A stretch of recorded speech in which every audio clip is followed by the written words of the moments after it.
Good evening, everyone, and welcome to the West Bridgewater Board of Selectmen meeting. Today is Wednesday, March 21st.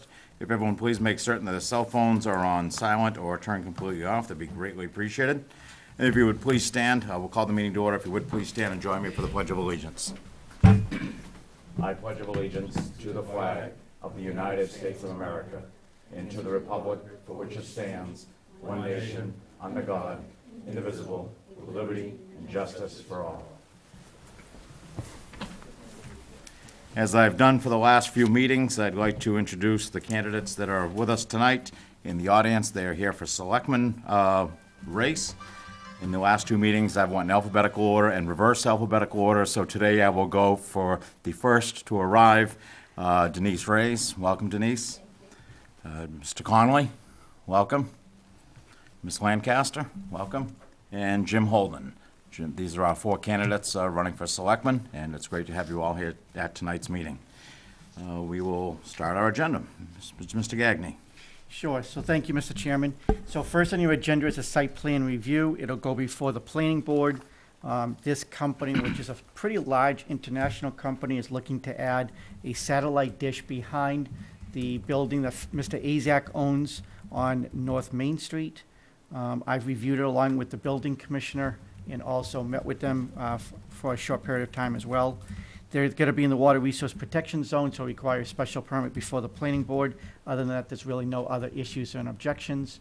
However, because it is within about 100 feet or so of a historical area or historical significance to the town of West Bridgewater, which is Powder Hill Cemetery, is that we've been contacted by the state saying that as a town, we have no objection to it. I've already spoken to the chairman, Mr. Benson of the Historical Commission. He has no objection or problem with it either. Do we have what the building's going to look like, David? Yeah, there is a ton. Let me find a page for you. If we can just bring it up on the, do you have it up on the? Page 15, try page 15.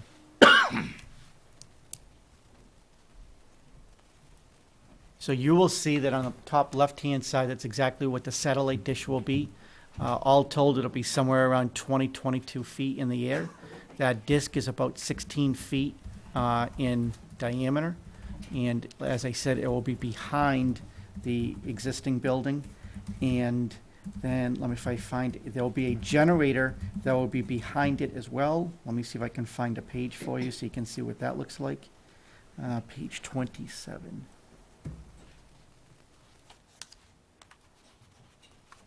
And the generator's for only emergency use, not, It is for, my understanding is actually, that's what it's going to run off of, is that that generator is going to power, but it's probably for, you're right, it's got to be for emergency use because they're going to already have ground electricity there. So that's what it would be there for. And so the intent of that is to communicate, for example, when you fly on a plane and you want to speak on a phone. They also run their own type of data connection. It is not cable. I tried that, but it is able to generate. They actually communicate with their satellites, and from their satellites, they then communicate to whatever portal that they're sending the messages to. just keep in mind, David, cell phone communication on an aircraft strictly prohibited. You can use the internet though, but thank you. I just want to make that clear. All right. Any questions? All right, motion to pass on. Motion to approve. Second? Second. All those in favor? Aye. Approve the meetings of February 21st. So moved. Second. All those in favor? Aye. Budget hearing, town clerk. We are a little bit ahead, but I see you're here, Annie. You want to come on up? First budget, 1610.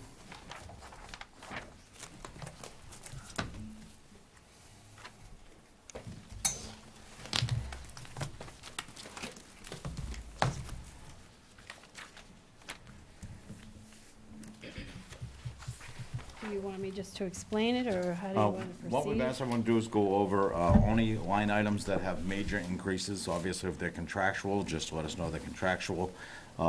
Any major increases or decreases and major changes in your department. Okay, all right. We'll start with 1610. So 1610, the only two lines that have changed is the elected officials line, which is my line. I'm asking for a 3% raise. It's really not contractual because it's decided on the town floor, so. The other one is my assistants, the clerical salaries, with an increase in there. I'm still looking to hopefully get her put up to head administrative clerk. Right. So that increases in there. Everything else is the same. All right. We'll hear all budgets first. Anyone have any questions on 1610? All right, moving on to 1630. 1630 is the elections budget, and the reason why there's increases over all of that budget is because this year I have one election, next fiscal year I have 3. Okay. And there's also a stipend in there for the federal census, which other clerks in the past have gotten over a 4-year period. I didn't put it in last year, so I'm asking for it for over a 3-year period. Okay. And that's it. Any questions on 1630? Okay, 6920, Veterans Memorial Day. Veterans Memorial Day, there's only one line, and there's an increase of $200 because the cost of flags have gone up, and last year I struggled to get a sufficient amount of flags. I just barely made it to get it done for all the flags we put at the cemeteries for Memorial Day, so I wanted to increase it to cover that increase of costs. Not that anyone ever argues about decorating the gravestones, but that is a federal law, right? Yes, yep. Okay, any questions on 6920? Hearing none, entertain a motion to approve and pass on to the Finance Committee 1610, 1630, 6920. So moved. Second. All those in favor? Aye. Thank you very much. Okay, great. That was easy. Have a good night, guys. Take care. Okay, David, are you doing the CPA? I am not. We're expecting Ms. Cambria for that. Okay. So, Let's move on to Budget Hearings Board of Selectmen.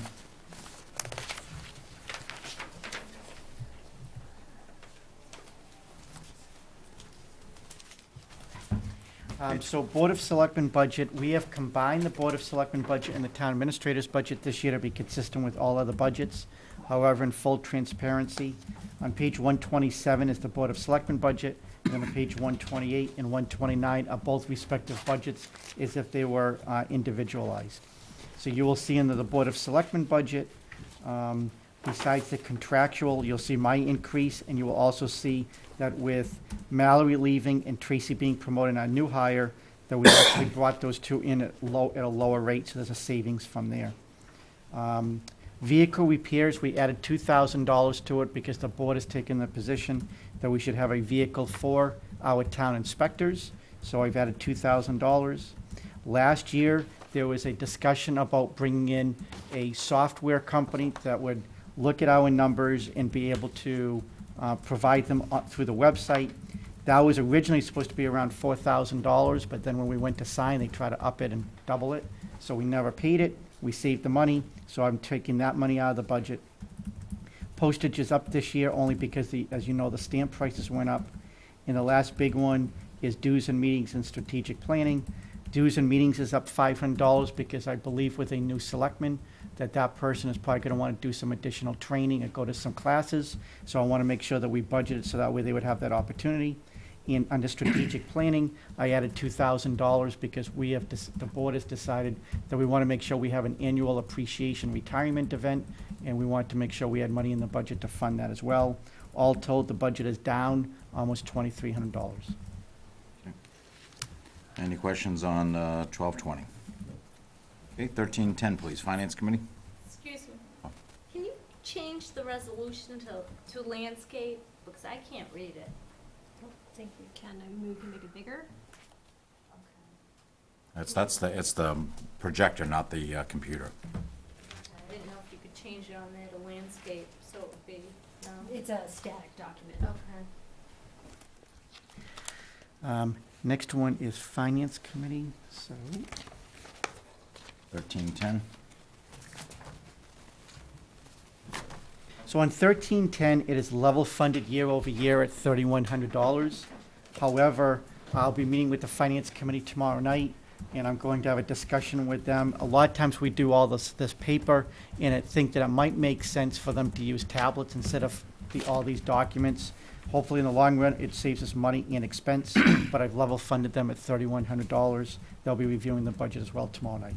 Okay, so when you meet with them to see if they want to go to tablets, you expect a one-time increase in that line item for the tablets, or? Now, they have not historically spent their dues in meetings. Okay. So again, in order to try to save money, I don't want to increase expense. I just want to see if they will reallocate those funds towards that. Okay, great. Any questions with 1310? 1320? And then 1320 is the reserve fund. We have historically funded it at around $67,000. We've level funded it again this year. We've only spent about $1,600 so far, which is obviously really good, but I've just level funded it year over year.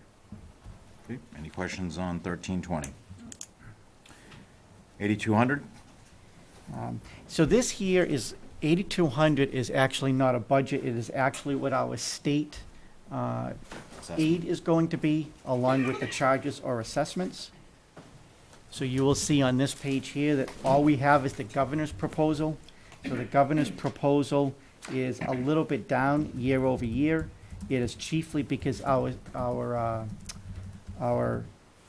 school choice is down about $100,000. That makes up the chief difference of it going down. Our local aid is up a little over 3%, which is consistent with what Baker's promise was when he ran for governor. On the next page, you will see that those are our charges. They are down about $5,000 year over year. And again, it's almost flat. I mean, there's a couple of little variations, but basically flat year over year as well. And the last thing I will say is, historically, this will change as the legislature goes through its process. Not always before we set the budget, though, is it? That's correct. By constitution, they're supposed to be done by June, but a lot of times they're still voting in July. Okay. Any questions on those four budgets? May entertain a motion to pass on. I'll entertain a motion for 1220, 1310, 1320, and 8200. So. Second. All those in favor? Aye.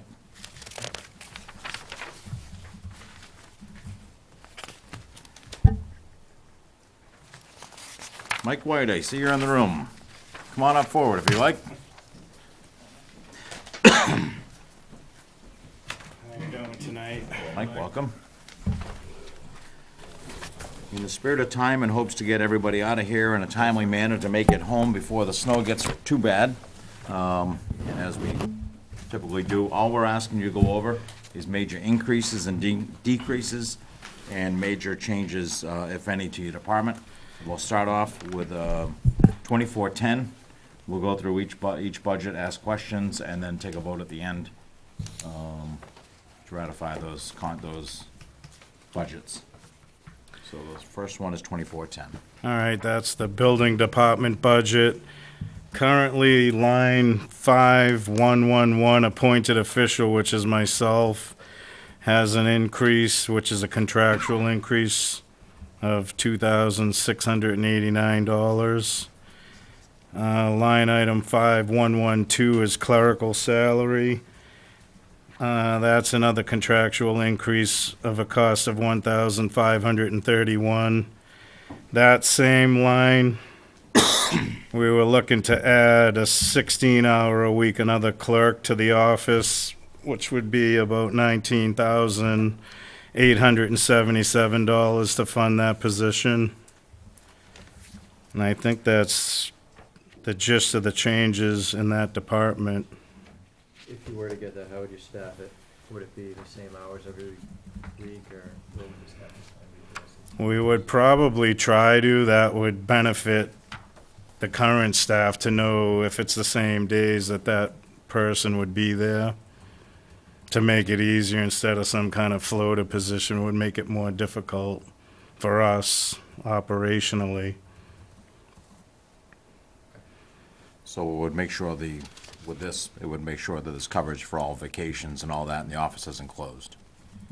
Yeah, right now, the senior work off, I don't know the exact numbers, but basically, they're covering for when Karen's away, but her time exceeds the amount of hours they have, so at some point, we run out of coverage, Okay. and I can't stay in the office for weeks and not go out and do inspections to cover if she's gone.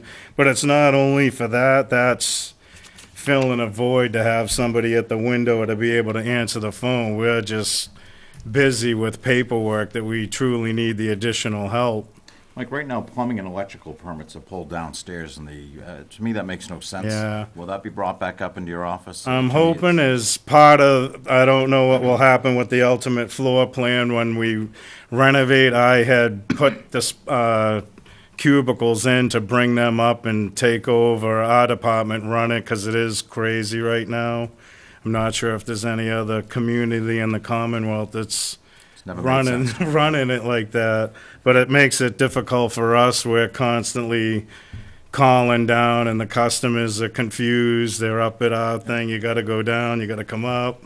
I would just like it noted if I support the additional clerical time, that's with the stipulation that all the building duties be handled in that office. Anything further on that one, Elton? Okay, 2420, gas and plumbing.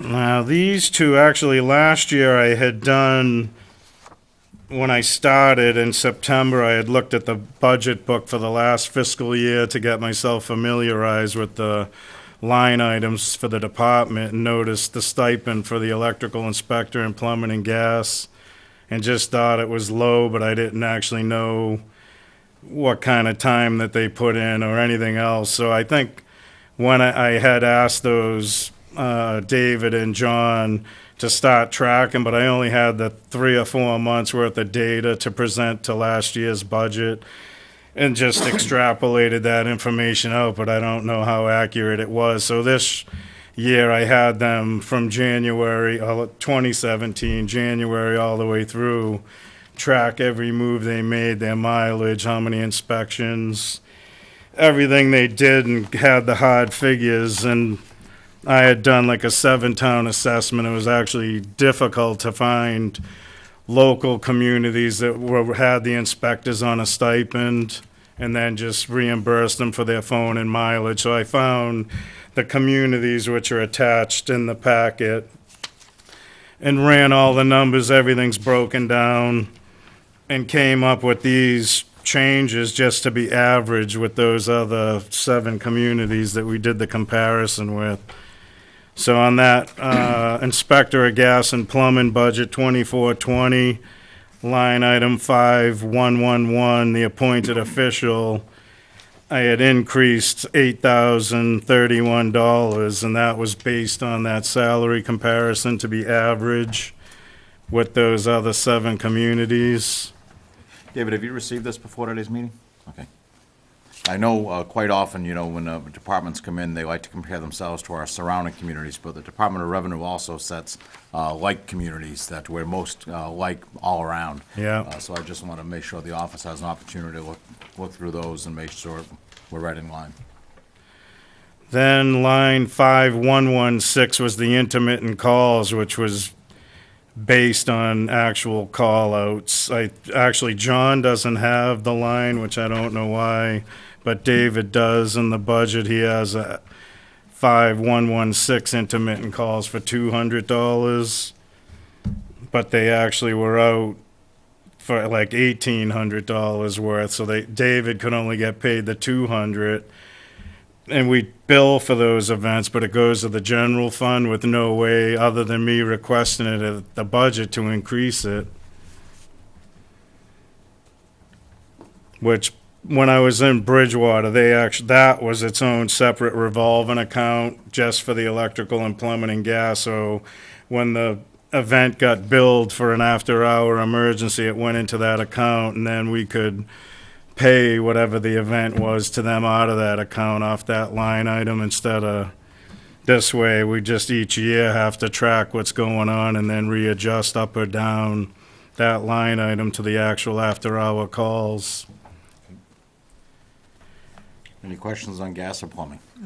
At the finance committee meeting, you mentioned if you had the choice of one or the other, essentially the part-time clerical person or the increases for the inspectors, you had said the inspectors were more of a priority. Can you just elaborate on why that is? I think it's me personally being in charge of him. I'm ashamed that boiled down that he was making less than I know it doesn't equate to hours. It did to do the math for the study, that it was under $13 an hour he was making, and taking a huge hit on mileage in his phone because those figures haven't been updated and no one looked at what was actually happening. So I don't think that's right.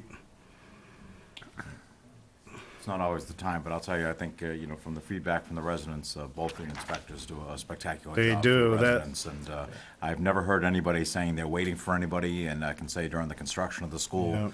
a lot of towns budget a lot of extra money for plumbing and electrical inspectors, and we didn't. And both of you jumped through hoops to make certain you were there. And of course, our savored and loved Crystal's Kitchen, along with the rest of the wonderful business in the center of town, also appreciate you guys. I know I met out there a number of times with you all, so it's great to see teamwork to make sure we're there for our residents and businesses. And both the electrical and plumbing inspector both have that hard-working ethic and really stand by our residents and business. So thank you very much.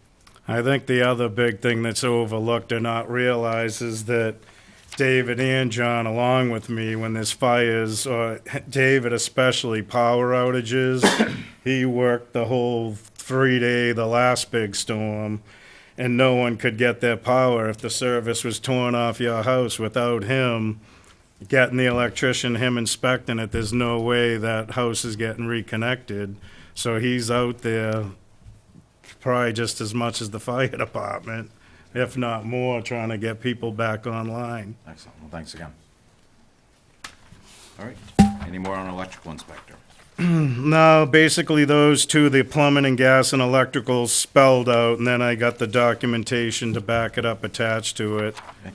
And this has also been passed on the finance committee? Yes. Just be good to get it to them beforehand if you can, in advance. All right, town hall budget, 1940. Basically, there's only two lines. 5903 is the elevator maintenance is a $200 increase, and that's just contractual over last year's maintenance contract.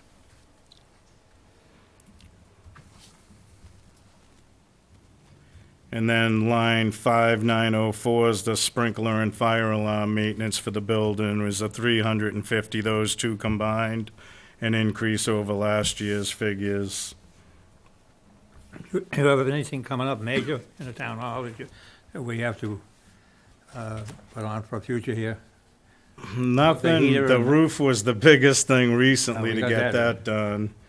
Okay. Nothing that's a crisis. I do want to get the boilers and the piping to the boilers. It looks like there's excessive condensation and it's starting to rot those stainless pipes out. And some of the fittings on the boiler, I'd like to get that addressed before it becomes an issue. Okay. Thank you. The other thing that I wanted to say, which that documentation's in this packet, but I won't get into it, on the building department budget, I had given a 7-year look at the building department activity. And behind that was the actual permit fee review that the town administrator had asked me to do last year. And that is based on the communities that the Department of Revenue stacks West Bridgewater up against, along with the surrounding communities. So you have already done that. Yeah, Great. but it looks like this stuff, that the fees are way off. Last year, we left about $97,000 on the table based on the permit fee analysis, which is in there. I gave all the figures for the 7 years based on that permit fee analysis, how much was left, or not collected, if we were at the average fee. And for the 7 years, it is $581,204, and that doesn't include the plumbing, gas, and electrical. So I'm guessing it'll be near $1 million that didn't get collected if we had the fees up to where they should be to be average. But that would be, I guess, what I would call a funding source to correct the plumbing and gas and electrical salaries, and try to push to get a part-time clerk to help us in the office. Yeah, in my opinion, though, the fee should cover the whole department. I think we need Yeah. to adjust those. I think we need to look at that. All right, well. Yep. So is that well, first of all, is there any further questions on the town hall budget? Hearing none, I'll entertain a motion to move on 2410, 2420, 2450, 1940 with my note of unified licensing in the one office. So moved. Second. All those in favor? Aye. Anthony, would you like to make a motion to ask the building inspector to bring forward a proposed restructuring for the licensing fees? Yeah, it's one of his goals actually already. Okay. I don't know, is it? If, actually, I just got those and haven't had a chance to review them all and accept those. All right, Very thank much. you. Thank you. Data processing, Mr. Sarah's not here yet, let's see. I'm gonna skip ahead on the agenda, we have a,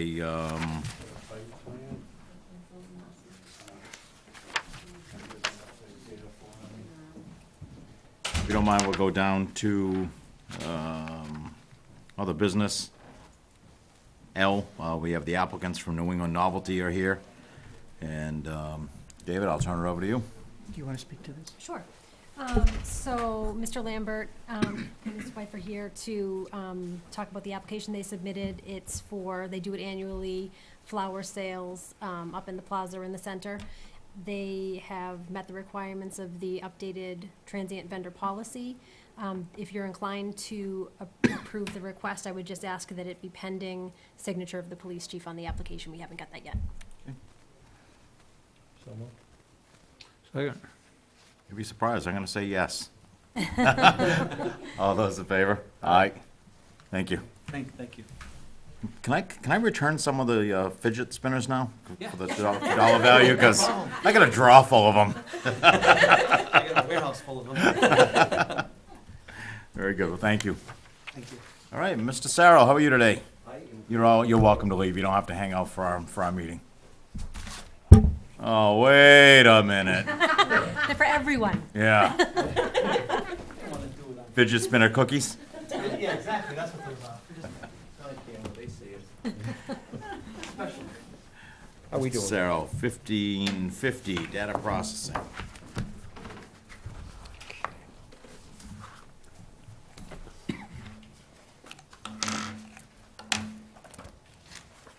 Okay, there just were a couple of increases here.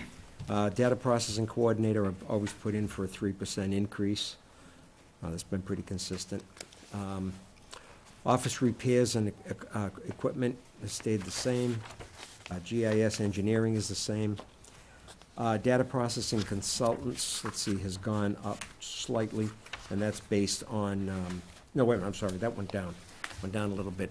And that's based on KVS and Revise. So the quotes that they sent in were a little bit less than this year, so pass that one on. Network consultants, and of course, we pay the town, police, and fire is the 40% of the entire budget line. Went up a little bit because of, it's basically just renewals.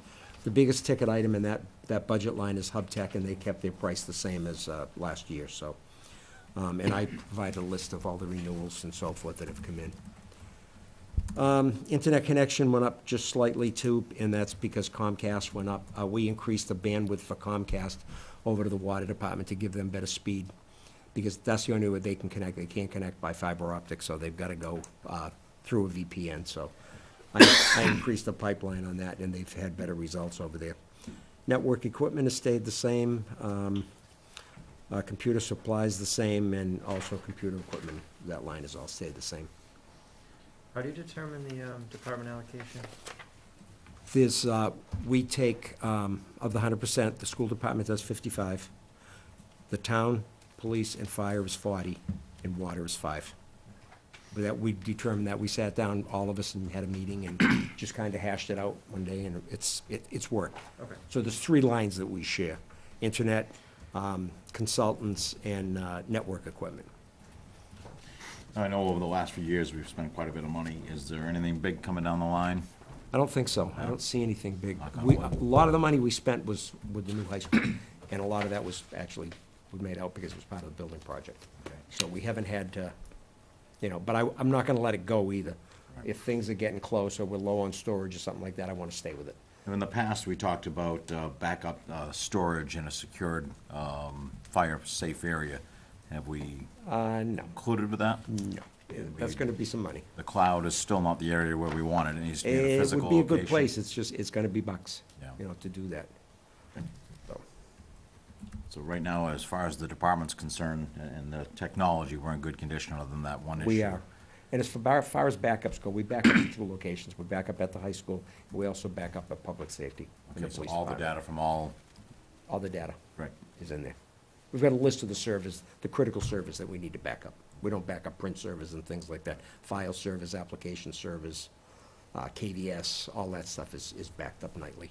All right. Incremental nightly and then weekly, full backup. And even, I know we've talked about move it to a location or if it's stored in the cloud. That would be an annual fee we'd incur? I don't know, Contract we or- haven't looked at that for a while. You know, a lot of people right now are, especially in the school department, are using Google Drive, you know, as opposed to the network. So a lot of that stuff, anybody that's using Google Drive is backed up to the cloud too. You know, and that's advantageous because people now can get it from home or wherever they happen to be. Yep. You know, so a lot of people are doing that now. So that's an option open to them. Okay, thank you. Any questions on data processing? And on, Motion to move on to the Finance Committee? So moved. second, All those in favor? Aye. Aye. Thank you very much. Thank you, gentlemen. Thank you. Have a good night.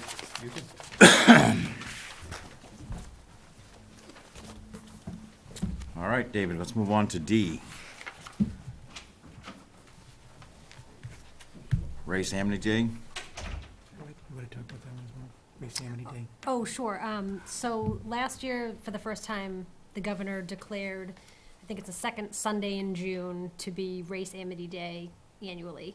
And basically, it's a day to celebrate diversity and culture. So the request here is to do a similar proclamation to last year, declaring June 10th Race Amity Day, and maybe just talk a little bit about what the town will do to recognize it. Okay, so that's really just an FYI. Or would you actually having a proclamation tonight? Proclaiming it Race Amity Day, and then also, I believe we may want to tie it in with something that the Lions Club is doing, with the chairs. Okay, for in the Lions diversity Park. celebration, okay. I'll make a motion that we officially declare June 10th, and at a further meeting, we'll sign a proclamation and make it official declaration. so moved. Second. All those in favor? Aye. Annual election warrants, David? Yep, so, as you know, our annual election is on April 14th. The Board of Selectmen are required to sign it. It's before you for your signature. No vote is required. Ratify the Westboro Firefighter Association Memorandum of Agreement. Yep, so we have successfully concluded our negotiations with the firefighters. I just want to commend them. They just did, we did a really nice thing for them. They did a really nice thing for us. We provided a 2.5% increase in year 1, in year 2, and in year 3, which is what we offered to all of our union people. They have accepted that. In addition to that, one of the goals of the board has been to be able to minimize, reduce, or eliminate sick time buyback.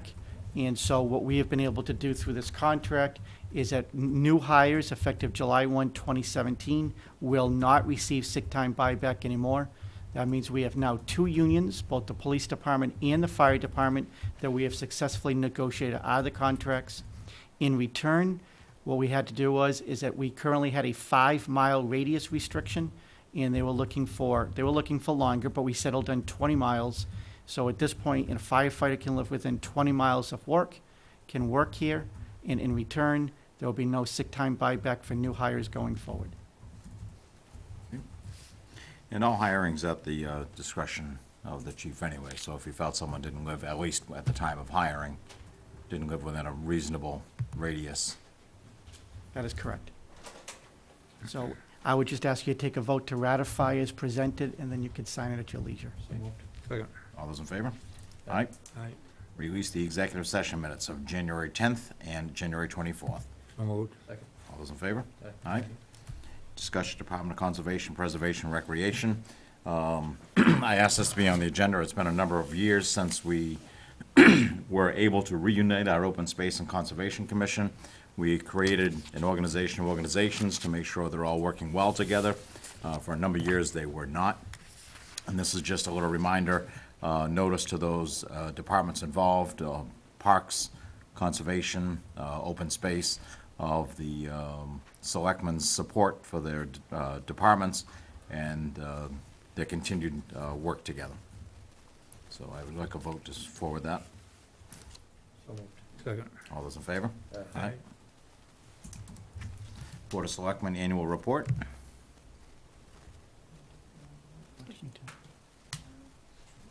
Okay. So as you know, every single year we do an annual report on behalf of the board. It is in your packet for your review. Basically, it goes over all the highlights as to what has occurred under all of your departments over the past year. Highlight the fact that we purchased the golf course at Riverbend. We also highlight all the people that have retired over the past year and the new hires as well. In addition to that, you normally dedicate the report to somebody who unfortunately has passed away over the previous year. You will see on page 182 of your packet, and it goes on for 5 pages. Surprisingly, for a small town, we had 123 deaths. And so, if you want to go through the list and see if there's somebody, or in the past, you've. Oh, it also includes life care. That's They right. do. It's anybody who actually passed away that while they were living in the town of West Bridgewater. And so, in the past, you have dedicated to an individual, and you've also dedicated to multiple individuals. So it is whatever is the pleasure of the board. This doesn't have to be done at tonight's meeting, right? Nope. Okay, so why don't we take this, if you could actually get me a printed copy, and if we can ask typically we do it to any past employees and board committee members. If we could ask the Treasurer's Department, if we can ask Scott which ones were past employees, if any, and so we make sure we don't miss any. And we'll take this up at the next meeting. Will do. Okay, motion to accept for review. So moved. Second. All those in favor? Aye. Okay, Street Lighting Committee request. Yep, so Andrea's Way, there is a request from a resident. She has already been before the Street Lighting Committee. So 2 items of note. One is that they have approved her request, and per policy, it then comes to you for your approval and ratification. So they're looking to add a street light there. It is a young family with 2 young children that they're concerned about being too dark on that road. It is a dead end. There's not a lot of light down there. And the second item of note is that committee is normally made up of 3 members. Currently, it is Bruce Holmquist and Russ Wiegand. The third member is Steve Hobbs. When they reached out to Mr. Hobbs, he said that he had resigned, although as the appointing authority, we've never received anything in writing. So we have requested something in writing from him, but assuming he has resigned, that means that there is a vacancy for that position. Okay, on their word, I'll entertain a motion to accept the resignation of Mr. Hobbs. When we receive the letter, he'll receive a letter of thanks. So moved. Second. All those in favor? Aye. And, David, do we know are there any street lights on the street, do we know? I don't know. What I did do is I provided a map, just so that you could see. It is a dead end. You'll see where it's Andrea Way, and there's a red pin as to where the house is. And so I don't know if or what there are for streetlights on that road. Utilities could be underground. It's a fairly new subdivision. It is you're absolutely right. Utilities could be underground, which is probably why there's no lights on the street, if they are underground. So if we could just put this on the agenda for the next meeting, if we can just get an answer. I've been up the street a number of times. I just don't recall if this street was done with the underground utilities. Because if not, it'll be a major expense with a pole, and we get a major charge for that, opposed to just a light on a pole. Before you get out of that street lighting, on the Roselle going on the street, that stepping stone, I mentioned to Dave, they've been working on that pole, and that light has not been restored on that pole. I'd like to see that light be restored. In fact, a gentleman across the street has brought it to my attention, Mr. Zabelli, on 2 occasions, and I would like a follow-up on that. Yep, so that's what I'll do. Yeah, we discussed it earlier today. And so I'll reach out to National Grid. That's one of the poles that has extended from 35 feet to 45 feet. Right. Because they had in fact, we just talked about it at a special town meeting. So they haven't finished doing all the work on the pole, and I presume that's the reason why there's no light there, but I'm gonna reach out and find out. Okay, thank you. Just so residents know, the town pays by street light, so if the light's out, we need to know, it needs to be reported. There's a number on each pole. Residents can report it themselves at the National Grid site. Is that correct still? I There's don't an know if we can icon do it on there. online now. There's a phone number, Okay. and they can report it to the office I as well. think there's an icon on their page to report an outline, but if not, if you can report the poll number with at least the proximity, and then we can get it reported. And they're usually pretty good about fixing them. I noticed there's quite a few out on 106. All right, so anyone wants to serve on the street lighting committee, let us know. All right. Next, David? Sure, next was some really nice news. Apparently, there is a private company. What they do is they've been in business since 2014, and they attempt to provide free service to people that are looking to be able to take care of their debt and provide them financial analysis. I thought it would be a nonprofit. It's not a nonprofit, but they seem to do a lot of work for free. In any event, they're based out of New Jersey. They look at every single state, and they determine as to what is the best towns to do business in. And it turned out that West Bridgewater, out of 351 cities and towns, we came in number 24. So I thought that was pretty good news. And what it does is it rates items such as what our crime rate is, which is obviously pretty low. Also access to very good education, access to roads, and also property tax and other things, which, again, we rank very high in competition to our other neighboring towns. So I thought that was really good news and want to make sure that the board was aware of that. Excellent. Maybe we could put a little icon on our Facebook page. All right. Resignation of Paula Phillips from the library trustees. Yep, so we've received a request in or a notice in from the library trustees saying that Ms. Paula Phillips has resigned effective immediately, and as such, there is now going to be a vacancy. So looking for the Board of Selectmen to accept the resignation. I guess you don't have to accept it. It's an elected board. She's resigned, but then that means that there will be a vacancy on that as well. The library trustees, as an FYI, is informing you that they're going to request a meeting with you at the next meeting and look for a joint meeting to be able to appoint somebody in that person's place. For full disclosure, I am requesting to be appointed to that position. That will be until the next election. But I will entertain a motion to accept the resignation with a letter of thanks. So moved.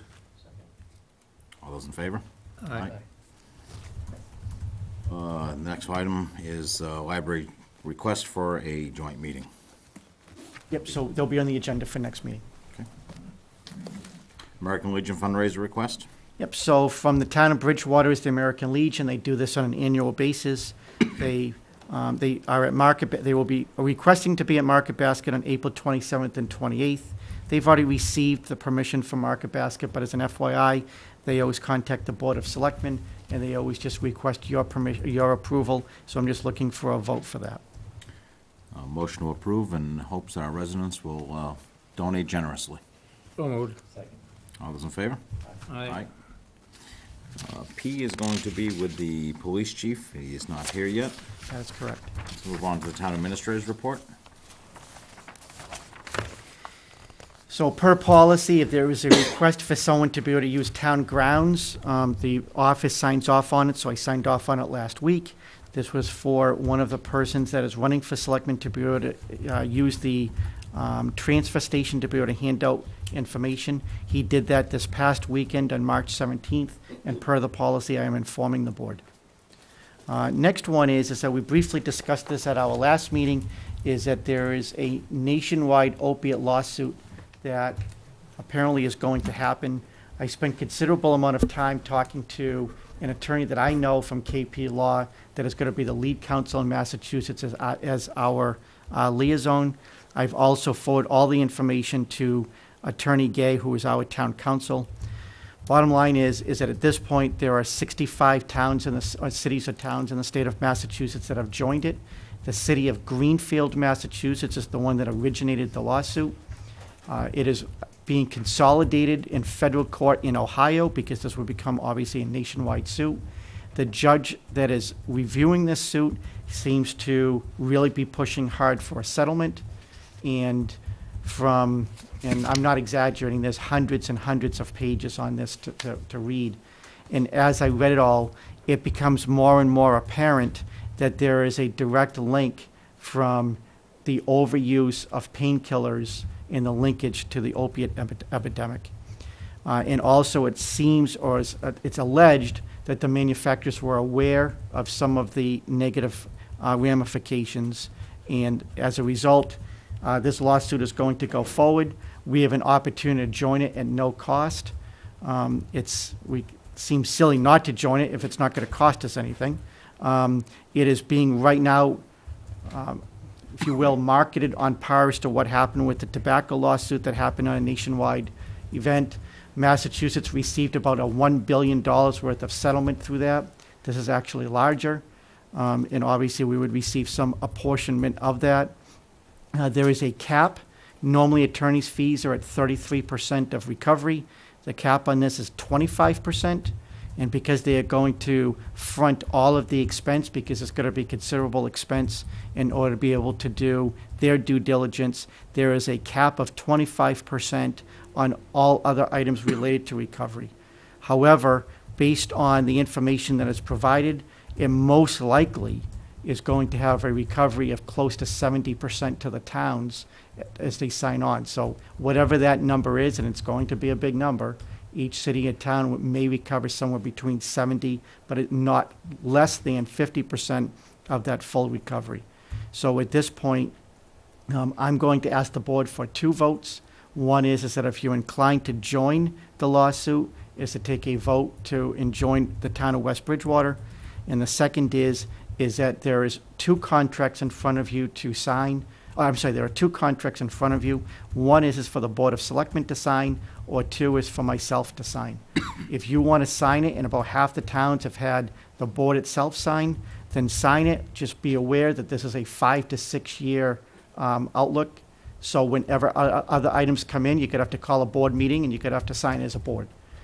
If you want to ask me to sign it, then I would sign it, and then as things come in over the next 5 or 6 years, myself or a town administrator would have the ability to be able to sign it. So it's your choice as to however you want to handle it. I prefer that David sign it. Anthony's making a motion that we go along with the option for the town administrator to be the signatory. Okay, I'll second that motion. Okay, all those in favor? Aye. And of course, I guess that was the second vote. The first vote is to move forward with it. I'm hoping sometime in the very near future, we can look back and say, I can't even believe this was an issue. It's very sad. I think every day you read in the paper, and though we don't always see the reasons in the paper, you just cringe knowing that more and more this epidemic's hit the small towns and our cities, and it's awful, and it's touching homes where people thought it never would. And gone are the days when you just think, oh, it's just a druggie, because it's our brothers and sisters and neighbors, and it's awful. So let's hope in the very near future this is a thing of the past. So with that being said, entertain a motion to move forward and join the lawsuit. So, Second. All those in favor? Aye. Thank you. And the last one, quite frankly, is probably the most frustrating thing that I've encountered since I've been here for almost 5 years.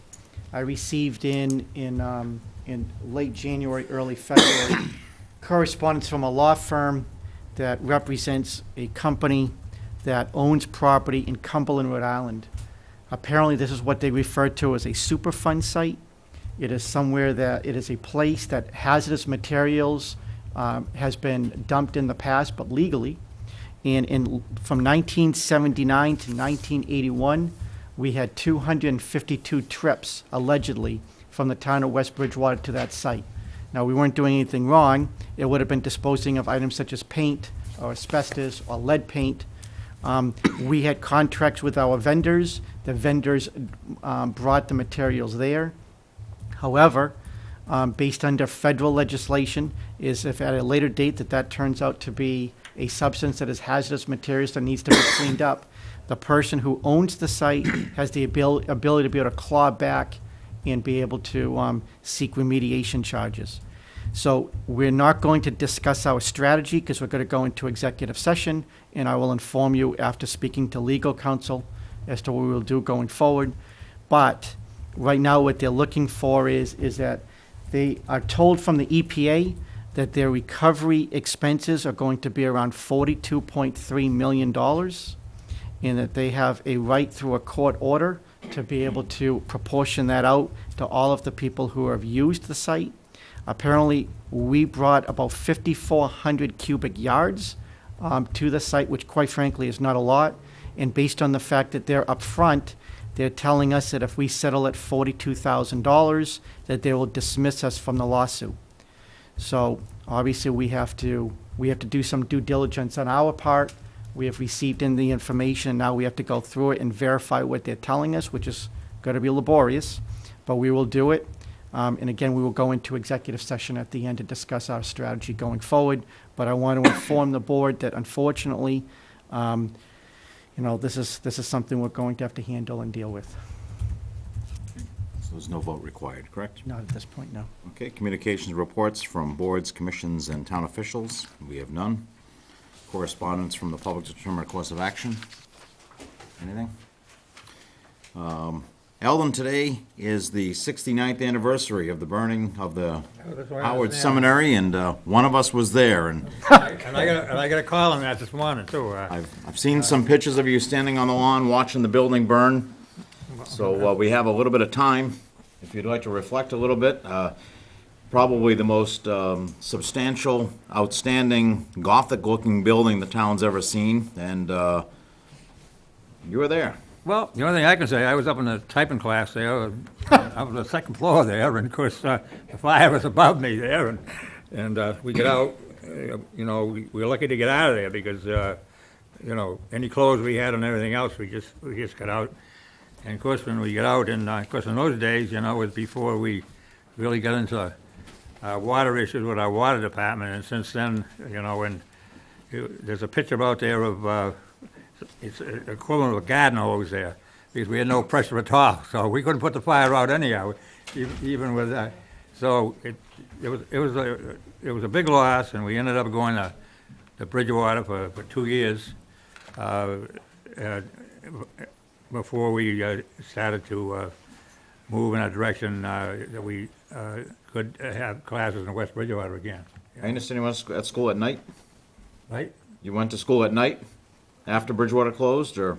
No, we went to Bridgewater, and, but we had, there were some night classes there too, yeah. We could buy those things, and nobody got physically hurt or burnt there, so we come out of it. But it was a big loss to the town, it's just, it really went up in flames, there was just nothing left. Do you think it was someone's laptop, Eldon? Somebody caught fire?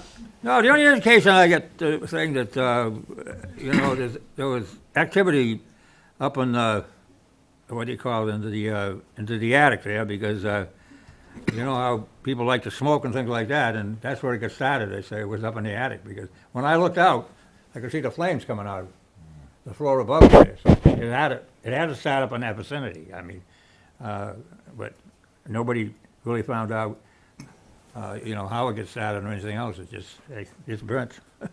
Well, looking at the pictures, Eldon, there was snow on the ground, so some things never change. It was spring and there was snow on the ground. Bring it back, and I think everybody is fed up with the snow, and I don't know how much we're getting outside there, but I know, Jerry, you've moved the meeting tonight there so everybody can get home safely. Well, thanks for reflecting on that, Eldon. 69th anniversary of the burning of the Howard Seminary. Anyone else want to reflect?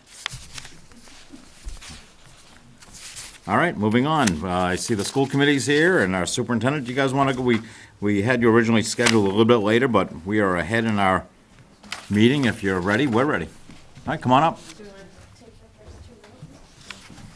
What budget is that? It is, let's see, 3,000. 3,000.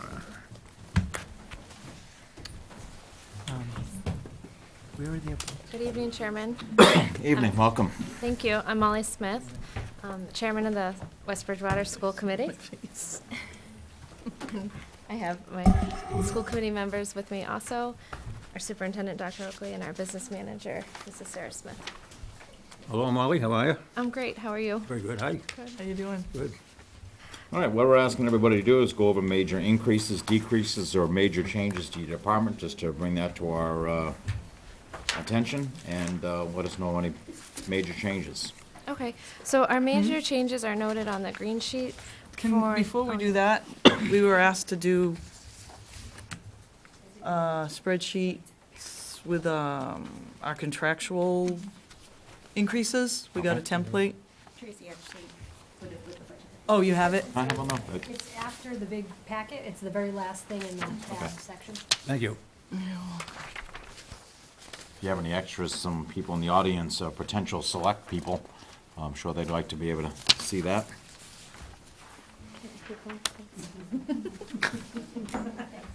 Thank you. It's just a template that was put out by the town.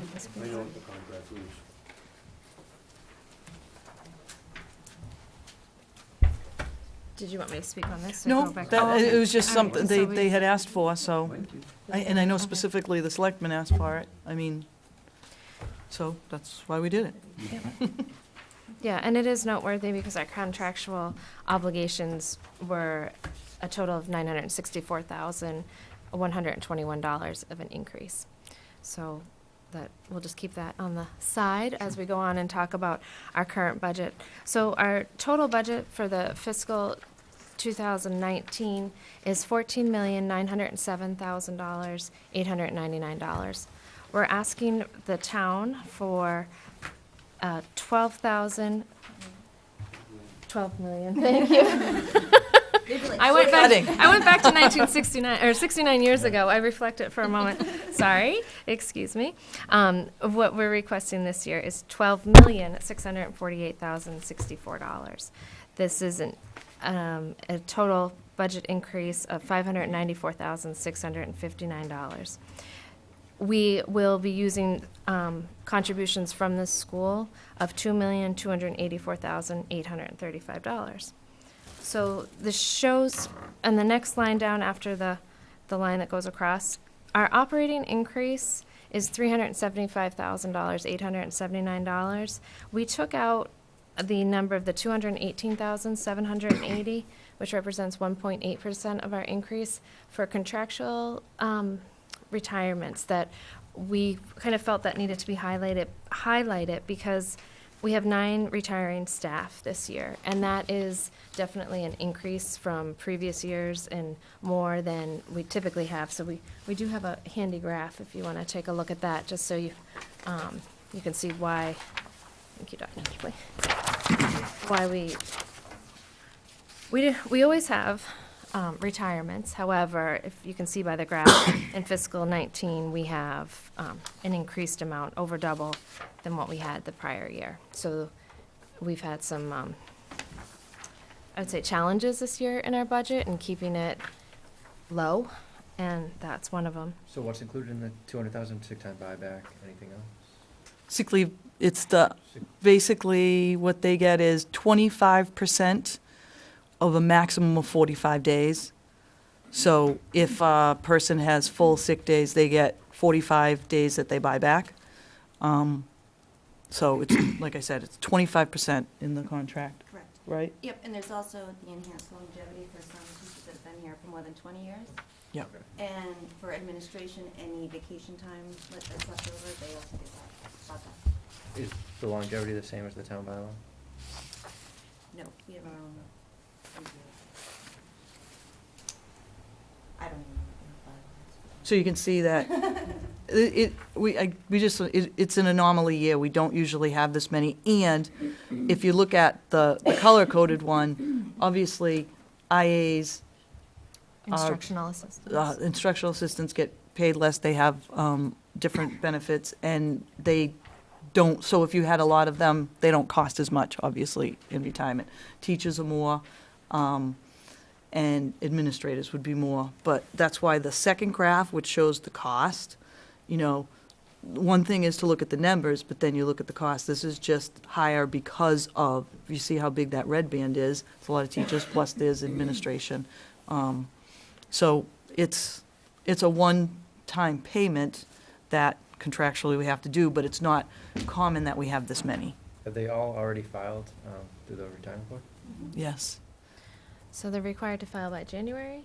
They're not with the retirement, with us, they're required to tell us by January 15th so that we can put it in our budget. It's just, one of those years, and I don't see it next year. I think we've always had odd years where you have a big Yeah. retirement, because when a large group retired years ago, you hire a lot of new people at the same time, so. Yeah, yeah. Does that help when you hire new people? I mean, you don't hire them at the same rate. It does help.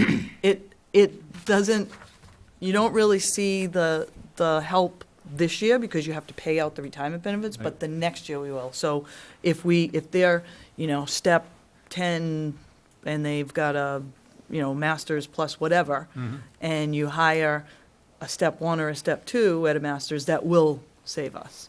Okay. And actually, that's some of the ways that, if you look at our contractual Going back to increases, which were close to $1 million, but what we're asking for $594,000. Some of the way that we got to cut that was we can anticipate through attrition and hiring administrators and teachers at a lower salary. So you already accounted in next year's Yes, salaries? for yes.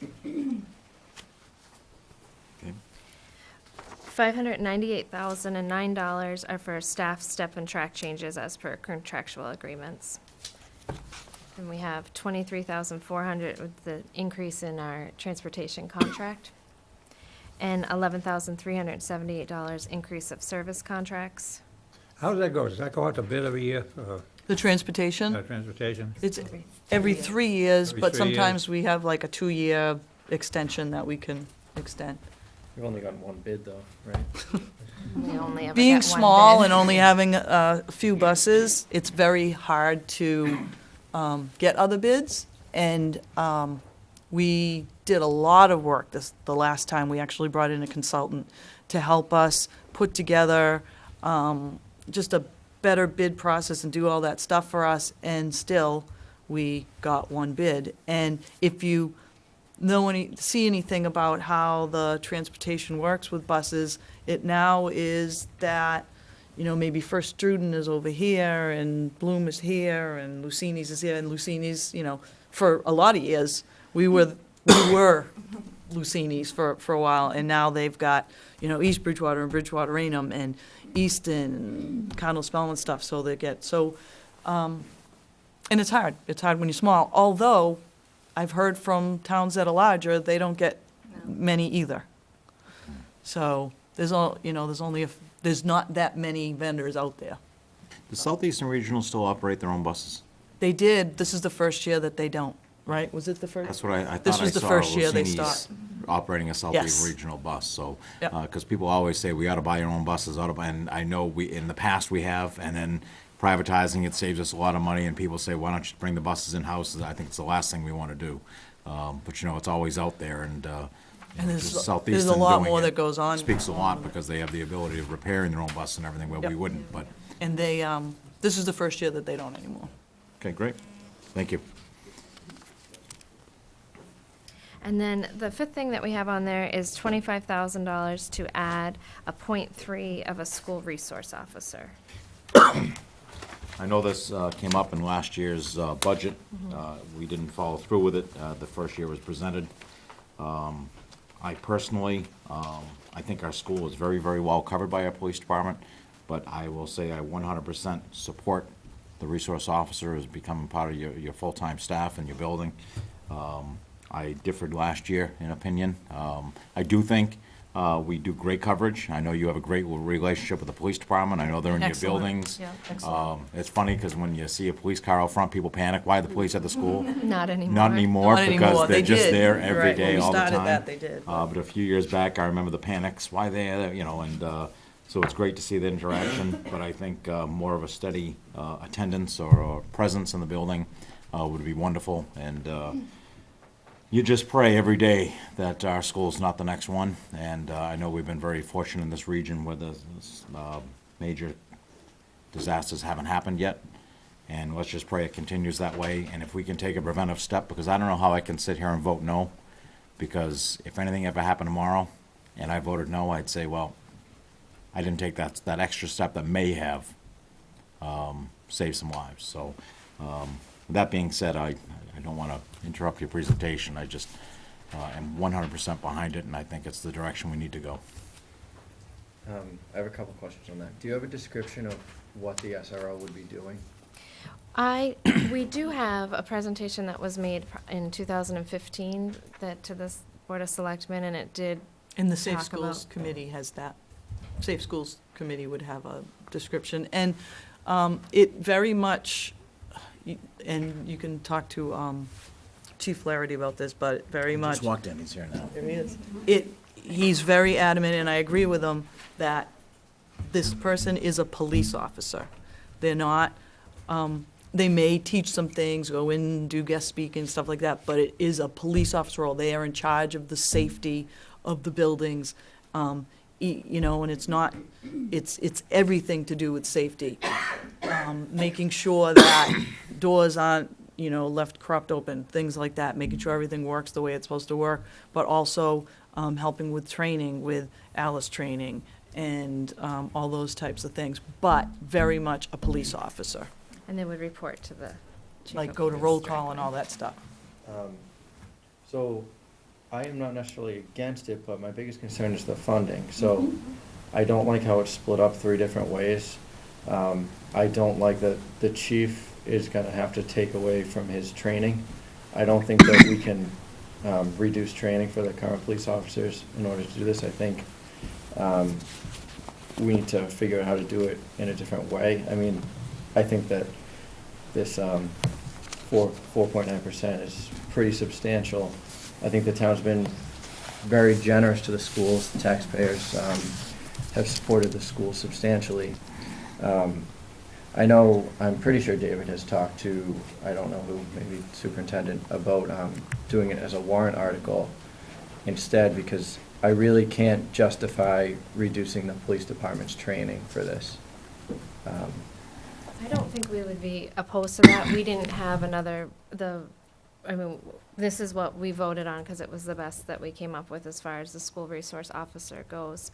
And, you know, I can't speak for the entire committee, however, I am familiar with the discussions that we had. And we, just like Chairman Lawrence, we just really want a school resource officer. So we were trying to be as budget conscious and creative as we could be to try to find the money and work with all the departments in the town. But we are also open to suggestions. If you have a suggestion on a better way to pay for it, we're open to that. Yeah, I guess I'd agree with David's suggestion. Funding as an article.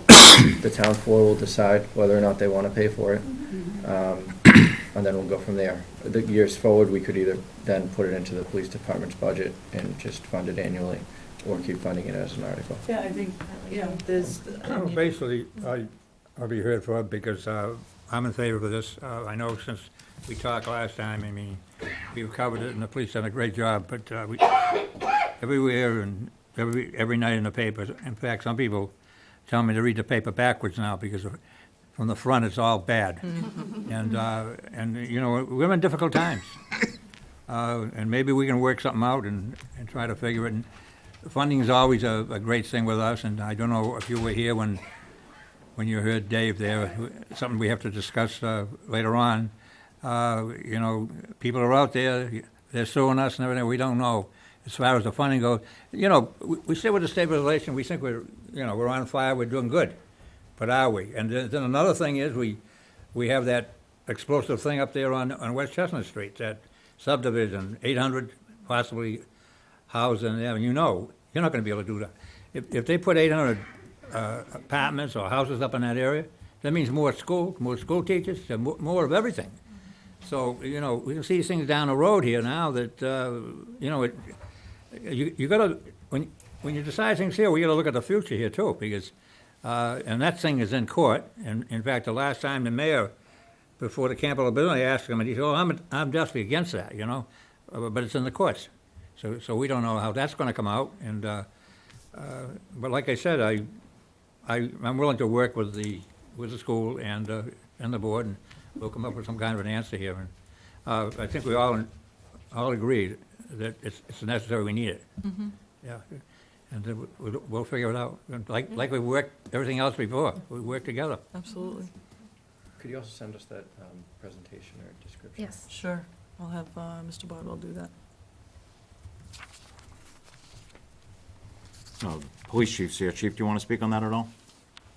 As far as, School resource officer and funding mechanism, and the superintendent, I don't know if you were here, made it very clear that this will be a police officer, or it's under your jurisdiction in the school, but primarily is a police officer assigned to the schools. If you just had anything you wanted to add. no, that's basically what it is, because when I did some research on it, I find that some of these school resource officers are on a little island and they pull away, they become more a school teacher than they do a police officer.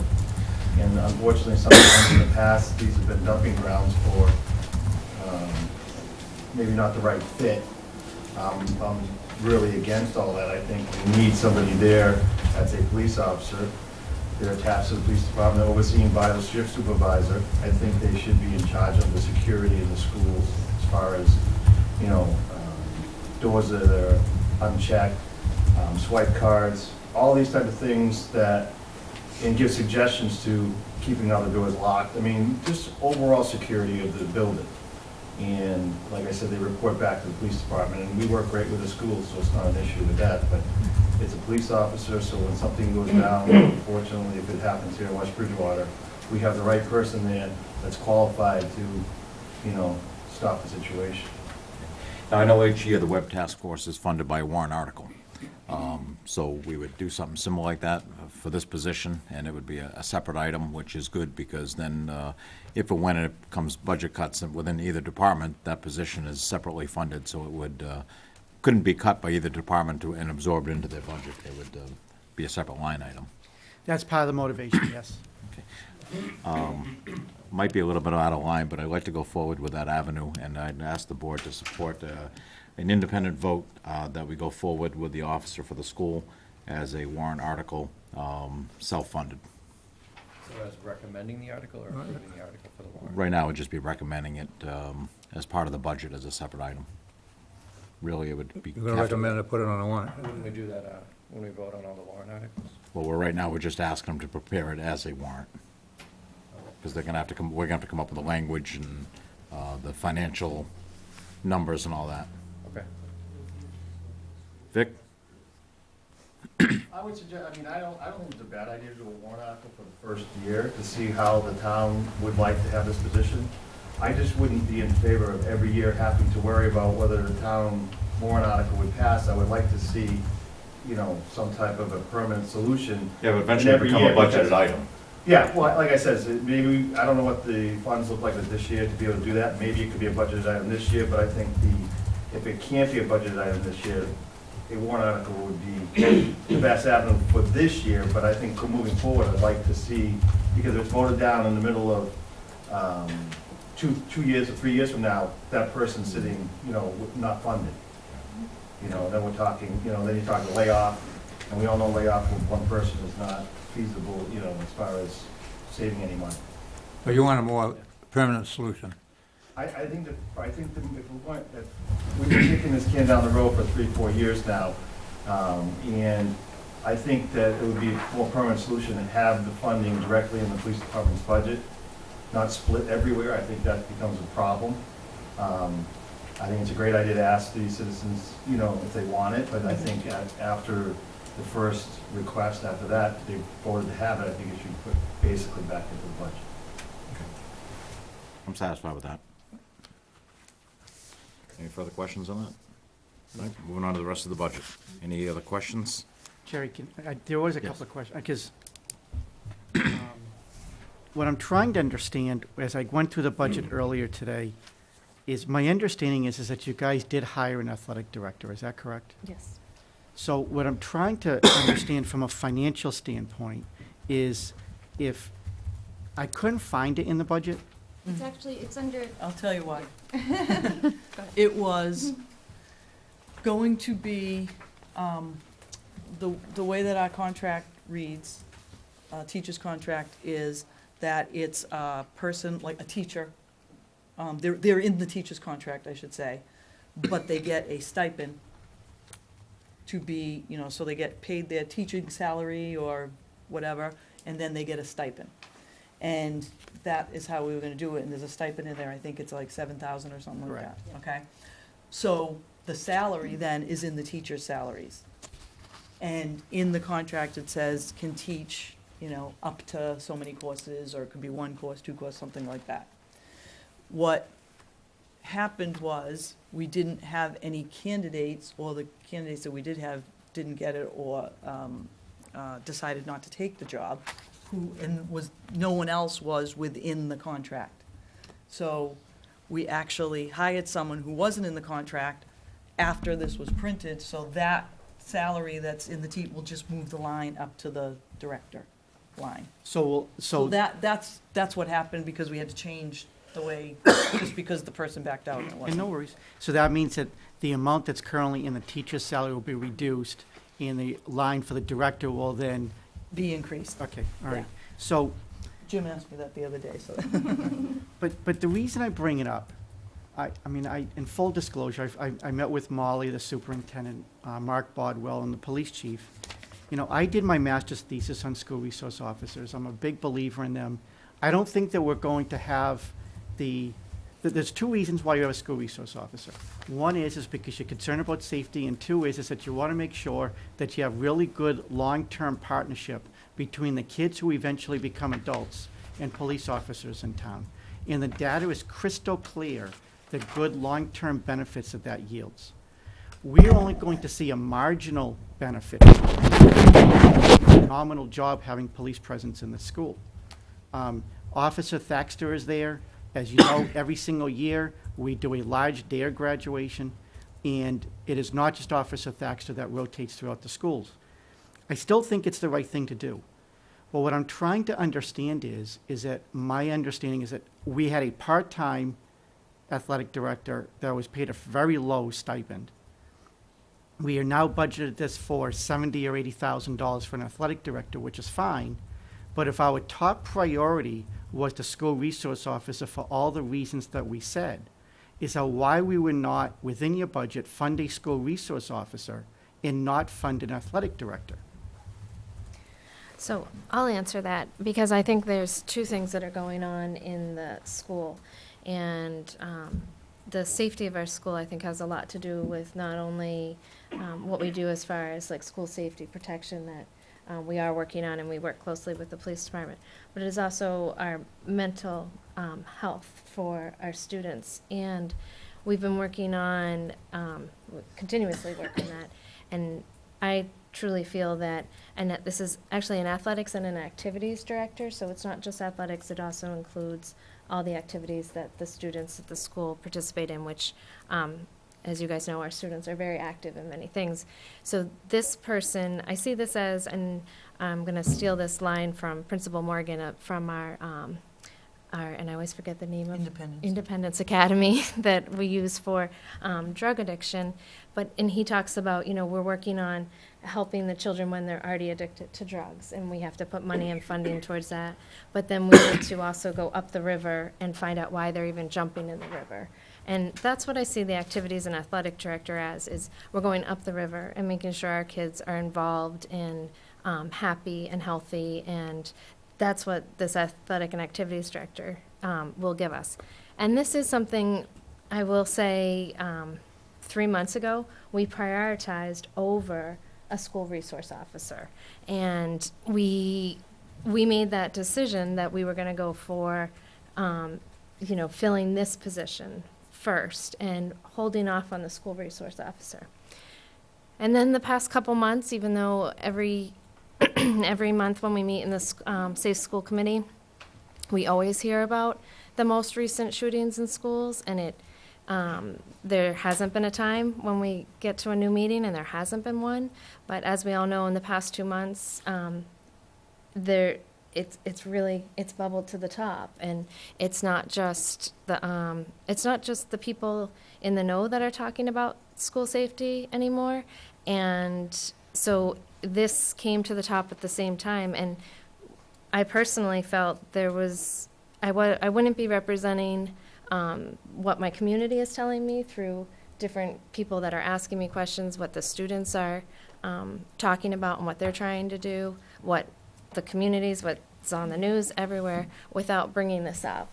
And so that's why it's come up again. It's a change from where we were 2 months ago as far as where we were prioritizing things on the budget, but it's an additional. It's something that we've put off for, well, we did the presentation to the selectmen in 2015, so, we felt strongly about it prior to that, but then, and each year we've said, well, let's wait, and we don't usually, this isn't my history of being on the school committee, which has been more than 6 years, but I don't really know how many.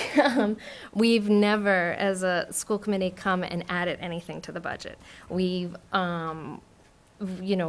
that this is an uncomfortable feeling for us, and it's something that, we do work together so well. We don't ask for, over and above, because we always get what we need, and we work really well, and even when it's a little less than what we need, we work that out too. But this year it just felt different, and in particular in this one item, and we just felt as though we had to figure out something, and that's why we broke it out. We weren't trying to make it more complicated. We were just trying to come up with something that might work, and so we're in uncharted territory here. So, and I think we've accomplished what we really wanted to accomplish, and that's, to really just say we really care. And if it's putting it in front of the town is really probably what we ultimately want it to do, because we feel really strongly about it. We understand our dollar is very important, and we're asking for a lot of them this year, especially with the increases that we have. That if it's something that the town doesn't feel strongly about, and they came back and voted, no, then they voted no. And we will continue to do, I know the police department will continue to do everything. We know everyone here is going to continue to do everything we need to do. And we will, eventually find the money, but that's the answer. So if the town votes it down, are you essentially saying that you'll eliminate one of these other positions to fund the SRO? No. If the town says it's not a priority, then it's not a priority. Because within, we have gone back and looked at our budget and said, can we find it? And there's not other things, we're willing to give up at this time, because there are things that were in this budget that have swelled to the top. There's nothing in this budget that we haven't waited a long time for. For instance, like the athletic activities director. So we have to continue to stick with our plan and continue to grow and be the great school that we've always been, and provide what we think is the best. And there are a lot of things that we're providing each year. Dr. Oakley did an excellent job at our budget meeting 4 weeks ago, I don't know exactly when, on all the unfunded mandates and all the things that come down the pike that, I like to call them that are on fire. And when things are on fire, we take care of them, and regardless if the funding is there or not. And so those things are already all worked in here. So we have some ifs, like if, our electricity bill comes down, then there may be some money. If, somebody doesn't go to, the agricultural school, but we don't have anything in here that we don't need. If I can, I just want to speak as a parent. I can tell you, I have 2 kids, and if you know them, they're very, very different. My daughter can hear about a school shooting today, forget about it tomorrow, and she goes and worries about her academics. Mm-hmm. My son goes to school tomorrow worrying that there's going to be a school shooting. Mm-hmm. So the element we're forgetting about is the security, even if it's just mental. Mm-hmm. My son will feel better knowing there's a cop assigned to that school. Mm-hmm. Does it make him any safer? No, because anything can happen at any time. Right. But I'm sure my son's not the only one. If my son watches the news today, he worries about it for a lifetime. Mm-hmm. When he hears something about the airline, he's worried about me. Mm-hmm. My daughter's like, there was a plane crash. But did you bring me my candy? son's not the only one. And if my son can go to school tomorrow and study and not worry about a school shooting because there's a cop in the building, mm-hmm. then I think it's worth the $100,000. Mm-hmm. So I stand behind it, I stand for it, and I just think we need to move forward with it. I don't think, I know we're talking about money and stabilization. A lot of times people see that there's free money available, that, well, the town shouldn't be saving money. It's crucial we save money. Mm-hmm. That money's not extra money. That's money the town will need, has needed in the past, and will need again at some time. So I'm not saying that money's not crucial, but I'm saying for the sanity of some of the kids and probably staff, This is just the direction we need to go in, and it is new. It is new. And parents, thank you. It is new. And so the first time, maybe it's not gonna be part of the budget, but then it needs to be a permanent part of the budget. And I can tell you, my son will go to school a little bit more focused, knowing that there's a school resource officer there. And it's just a fact. Maybe it's just my kid and no one else cares, but I care. So I stand by it, and I thank you for bringing it to us, and I 100% endorse it. Yeah, so, Mr. That Chairman, only matters till April 14th. Thank you till April 14th. I echo your sentiment. There's no doubt that the school resource officer should be a top priority, but the reason I'm questioning is because apparently the school made a decision that the athletic director was more important than the school resource officer, because that was funded first. That was really the spirit of my question. Right. And so when I look at their budget, their FY18 FTE over FY19 FTE, it's already at 1.5. You put up another police officer, that's 2.5. I did the research today, over the last 5 fiscal years, they're up 14 people. I'm not questioning or quibbling about that. They have to do what they have to do, because as I said to the superintendent when I've talked to him in the past, is that the number one issue we have with the school is, are you putting out a really good product? And we know that we are, because we have an extremely high graduation rate. The people who want to go to college, we have about a 90% attrition rate into college. And so we know we're putting out a really good product. My concern is you're going to task me in 30 days to bring a budget to you that is going to be balanced. And in the 5 years, we have not hired one FTE on the town side. And we continuously add more and more FTEs on the school side. And it gets to a point that no matter how creative I get, money is money and math is math. And so the reason I asked the question is it possible that maybe they don't have the athletic director this year so we can fund the school resource officer? Molly answered the question, you can't. But there are times we make these concessions on the town side every single year. We'd like to hire somebody, we don't, we have to find it somewhere else. And we are hiring for the schools because they say that they need it, again, which is fine, but it's got to come to a point that, again, math is math, and we're just not going to have the money. It's going to have to come at the expense of something else. My point is, then it's a little bit less for stabilization, unfortunately. Well, I know, it just seems to be, where I'm involved, with the funds everywhere, I go to meetings, some Mass Highway meetings, we're at a complete standstill. Projects that we got out there at $2 million are now $3 million. Well, we don't have it. So what was suggested at the last meeting, well, let's, go to the little projects there. Like we got our lights down there on East Street there. I mean, that's a small project, but don't just do nothing, with this electricity thing there, and you know how the ex-senator was helpful, and he got in some trouble there because now we got a new senator there. He actually reached out to me on this electrical thing there, and I was, very fond that he did call. And I told him, I said, I can't communicate. I can't call in. Answering service at home is dead.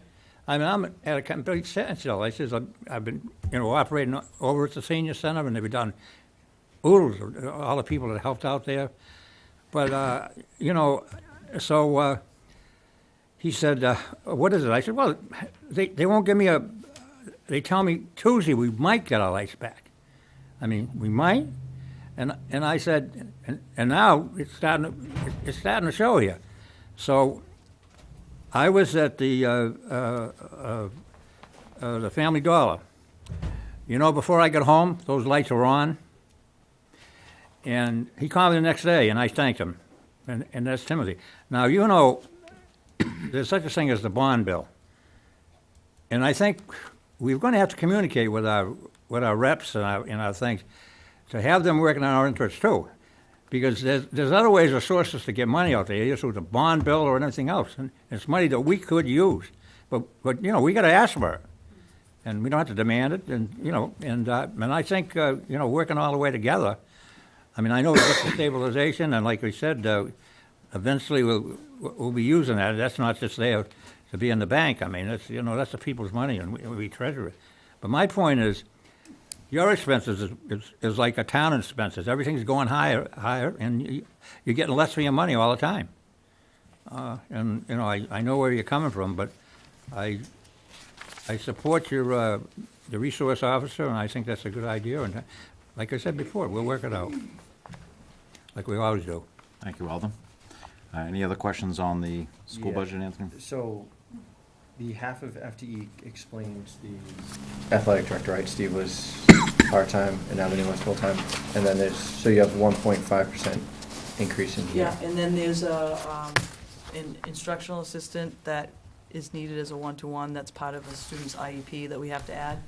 And then there's Point two. for an English language learner increase in a teacher, because we just keep getting more English language learners.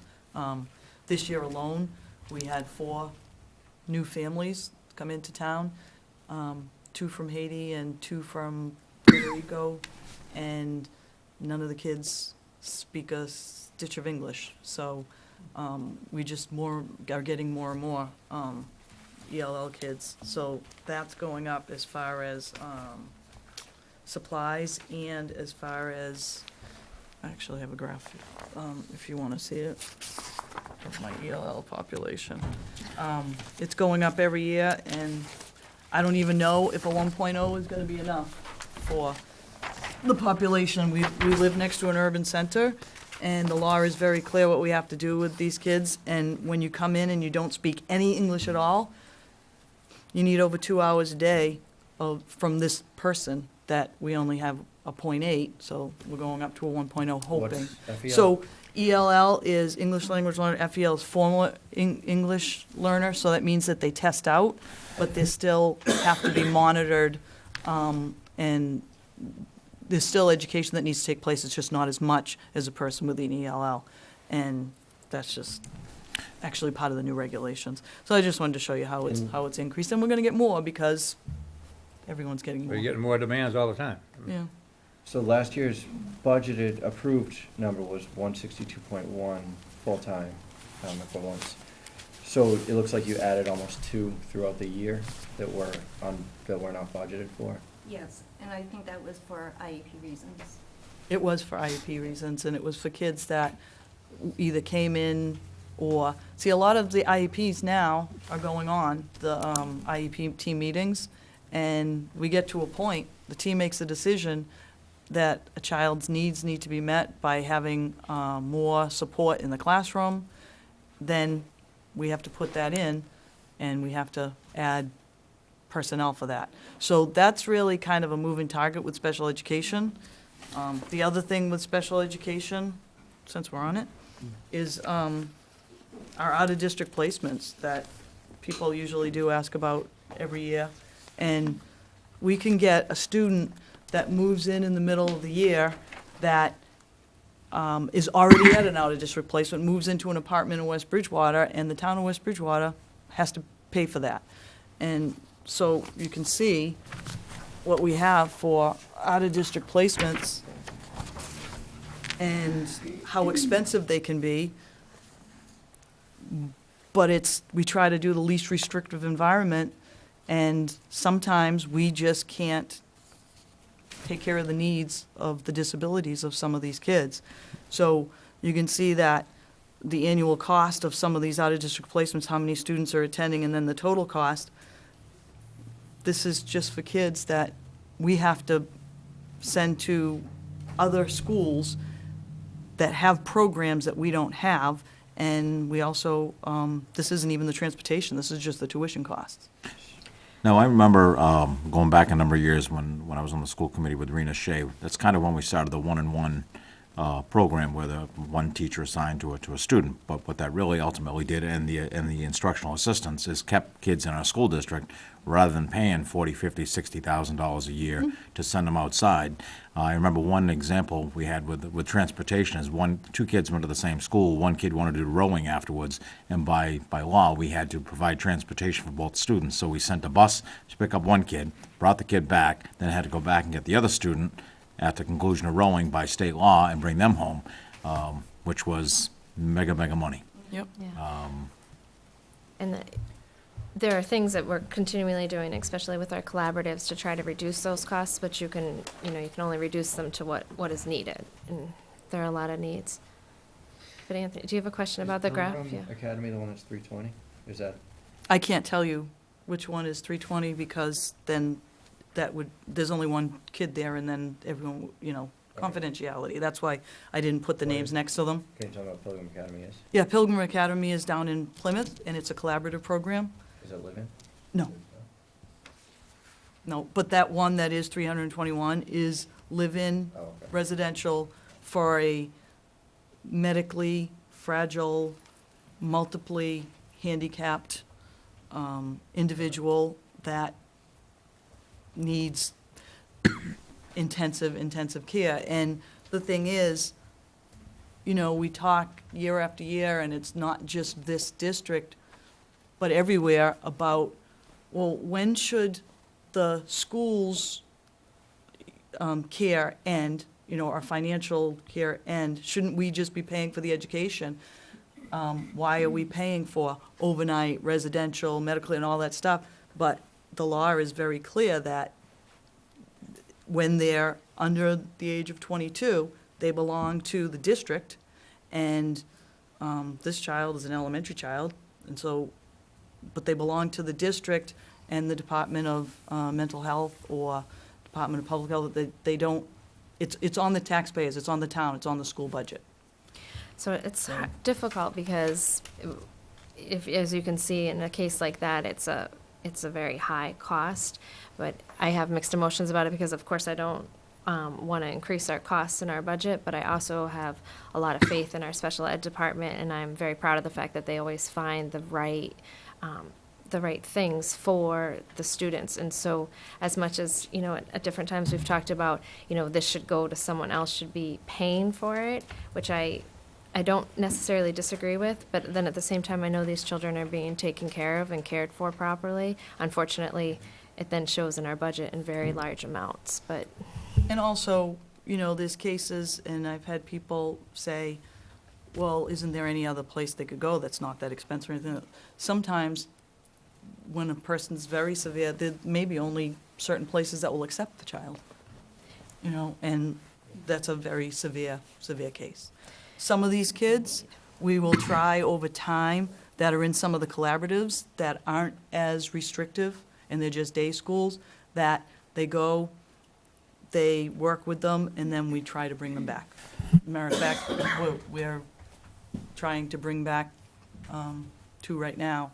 But again, it's a team decision. We can't make that decision. And that is the goal, to put them in the least restrictive environment, and the least restrictive environment would be at home in our public school.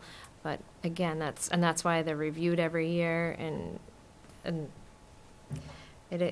don't want to say it is what it is, but I'm confident, and we're not going to also place people where they're not supposed to be, no matter what the cost is. The placement is first where they're supposed to be, and then, of course, we're always looking at the budget items. And it's really, I wanted to show you this because every year we say, we have out-of-district placements, and it's just this big lump sum that you see.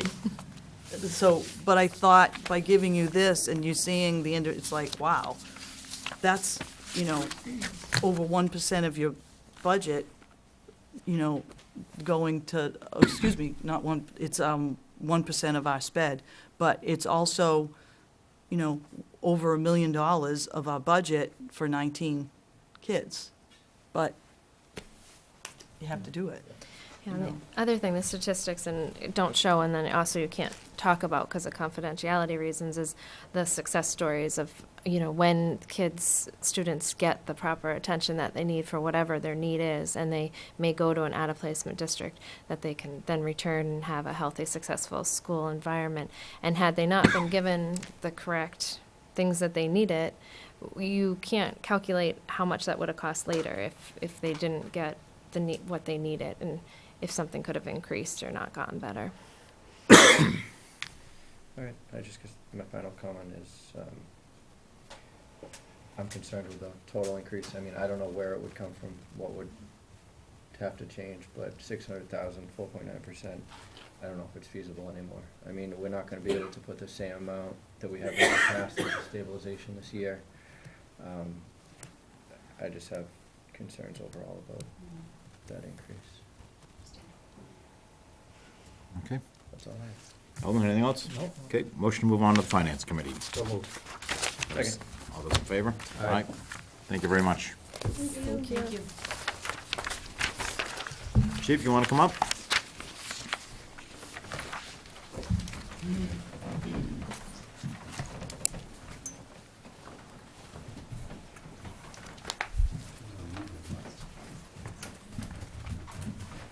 How'd we go from being so far ahead to so far behind? You asked too many questions of the school people. Not me. I'm sorry, David. Have a good night. Thanks for all coming in. Have a good night.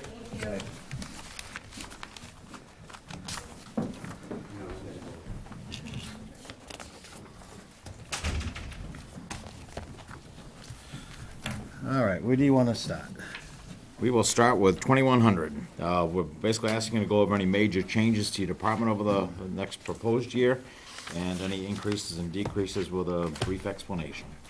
Okay, so basically, the biggest increase is around 119,000 is in permanent salaries. And I don't know if it's a perfect storm, what have you. You know, we're a pretty young department, and there's 5 steps to begin with, and then there's a 6th and 8th step, but it's later in 10 years and in 18 years. So a lot of the first steps, when we have a younger department, they get a step increase every year because they're new for year 1, year 2, year 3, year 4. And that step is 5%. Each step's usually 5%. So with the 5% bump, I have 12 officers that are making steps. And so it's a 5% bump, plus they got a 2.5% raise. So basically, 12 people are getting a 7.5% contractually because of the steps. And this works also with the sergeants, and it's not a bad thing to have the step, because originally the sergeants, when you became a sergeant, regardless how long you went to top step. We negotiated that down to actually 6 steps, so it saved money. But now we have 3 newer sergeants, so they're hitting those steps, so they're getting, like I said, that 5% bump and the 2.5. So we have 12 officers that are getting step increases. And I also, which is also a good thing, we have 4 officers that have furthered their education. So that's in that salary. So that salary looks like a huge increase, and it is a huge increase. But like I says, it has to do with the steps and the 2.5. There's not much I can do with that. There's really nothing I can do with that. But like I says, the savings have been in the past due to these steps, the younger ones. If they were all at top step, then you wouldn't see such a large jump, because they're not going to, they're only going to have a 2.5% increase. So that's why you see a large step in the permanent salaries. The next, basically, the other line is called other salaries. Other salaries, last year I started a 4-year program for dispatching. I asked for $50,000 last year. I ended up getting 40 to start the dispatch program. With that $40,000, I covered 6 shifts with dispatchers, which allows more police on the street. The dispatcher, once he's qualified, he can stay in the station alone, and which then, instead of having the 2 people on the road now, I have that 3rd one, but it also gives somebody the option to come in and do some reports without getting, so the dispatch program has worked really well. What I did is I increased that only for this next wave of dispatching, $32,500. Which will get me about 5 or so more shifts for next year. These are part-time positions. They're only 16 hours a week. I've kept it at 16 hours a week so that we don't have to worry about benefits, health insurance. So we're doing it really on the cheap comparative to other communities. I know like I said, it's a 4-year plan so that we can have full dispatch in the 4th year. And my plan is I'm currently putting in for a grant to start a study to do central dispatching. And the biggest cost of central dispatching is if we didn't have any dispatchers, then we go to central dispatch, we'd be paying that fee to have central dispatchers. So we're going to actually have the money in the budget for central dispatchers. And our actual budget will end up going down because we take on more than 1 community, 2 communities, 3 communities. We're sharing that cost. So we're basically just getting to the point where we need to be with dispatchers on year 2. And you'll see that increase by 40,000 in that line, and I said that was 32.5 for dispatches. $7,500 in that line is for payback for academy. In our contract, they put in the contract that the officers will pay $2,500 initially to, these are full-time officers, to attend the academy. They have to pay it themselves. That money just goes into general fund, free cash. I'm not exactly sure where it goes into. It doesn't go back into my account. And then once they're on the police department for 5 years, we pay them back. Basically saying, before, we would have trained somebody and they jump ship. It happened for a while, so they put this in there to try to hold people back from jumping. I really don't like the program. I don't think we need to do that. There was a different reasons for them leaving in the past, and I think we've cured a lot of those reasons. But if we continue to do this, I would like to see, and I know I've talked to David about it, when they pay the $2,500, put it into an account, so then when they stay 5 years, we take it from that account and just pay them, and I don't have to increase my budget to pay So them we'll be back. creating a revolving fund. Yeah, Pretty because, pretty much a revolving account, because, like I said, $75 this year, I'm not sure what it is next year. But the good thing about this budget, I know it's, like I said, we hit the perfect storm, we have 12 people step increases, and we have more education. Next year, that drops drastically, because now some of the guys have hit the top step, now they have to wait 3 or 4 years before they get another one.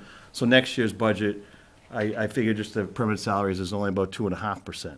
So unfortunately, it's just the perfect storm of the steps. Vic, backing up a little bit to the dispatch and your personnel, you've actually had some of the dispatch, or at least one, transition to become an officer, right? Well, what I've done is a lot of the dispatchers, to keep the program going, before we used to pay them and to go to the schools, and we used to actually pay for the school. People have come in, some of the new officers, or new people come in and ask me to do the same thing in the past, and what I've done, I started a program, I said, listen, you have to go to the school on your own, okay? Once you completed that school, you have to go to 911 school on your own. The school for the permanent admittance costs $2,000 for them to go. They have to do that on their own now, and it's about 6 months of training. It's I think now up to 4 nights a week and Saturdays. The 911 training is about 2 weeks. Once they do that, they must do 16 hours a week on the desk.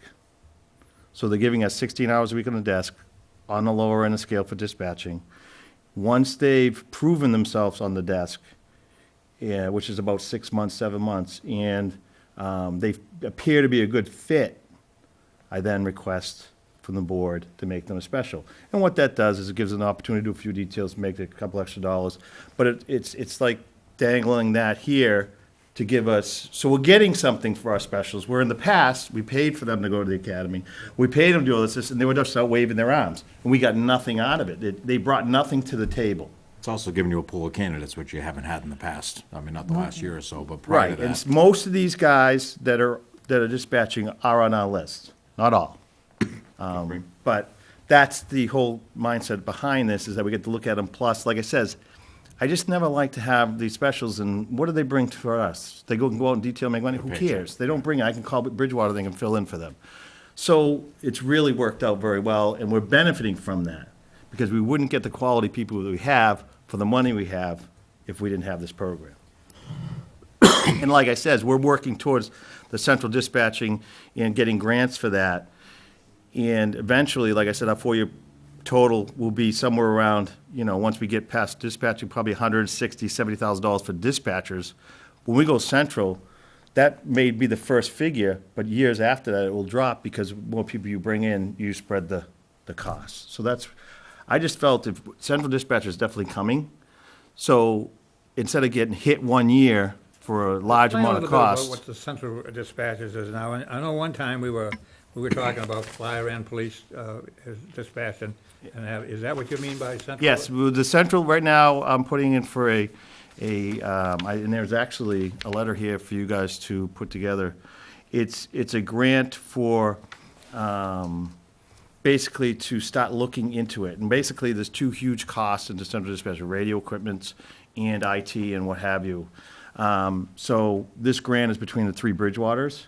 that I'm putting together. They're all signed on board to basically analyze and see what it's gonna take to get those two big items scope of work. Once I get that two big items, the following year, I can put in for the full grant and get all the other additional costs. This is And that's coming up both on your police and next- fire of all three Bridgewaters. But how's this gonna work? Like, I know we get grants for police officers, they pay for the first 2 or 3 years, and we have to take it on. Is How's is this gonna coming work? up later on the agenda? This is your other item here? The, Well, it's just a regional letter. public- That's just a regional public letter, but- safety answering, okay. But what I'm saying is, the money we have here for dispatching, when and if we go to central dispatching, instead of coming to you and say, we need $200,000 for dispatching, we already kind of have it because we've been doing it. And even if we can't do it prior to that, we can have discussions and bring in the fire end of it with us too. So we're getting closer to doing both. What about fire? Where would this leave fire Which one? dispatching? The central. Central, they would be part of it, so they would not, we would dispatch for them. Okay. That's, the central one that we're talking now is both police and fire, west, east, and Bridgewater. And the part that I like is being in the forefront here, the dispatch center is gonna be here in West Bridgewater. Okay, so, which will have 6 units, dispatch console areas, and what that does is when people come in, we don't go dark. So we get a little bit out of this by doing it this way. Other than that, the only other item that really went up a couple dollars was service contracts. I'm not sure if you're aware, but we're going towards accreditation. I thought that was very important that we get to that point, and coming with accreditation is one of the fees is $1,500 a year fee to be part of the accreditation process. And then one is probably for the new software that's needed to hold all these policies. But like I said, basically, the main one is the permanent salaries. Chief, can you go back to the accreditation? Is that similar to the school accreditation program where an outside agency comes in and researches and visits the department and interviews and, yeah? Yes, I mean, they come in and we're on track for certification. We should be certified, I would say, September-ish, Yeah, which is a but- fast pace. I mean, it's 168 policies and criteria to do. Lieutenant Nixon is doing it now. We're a little ahead of the game. So, and then from that point, we go into accreditation, which hopefully we can do in the final year. The biggest part is the certification part.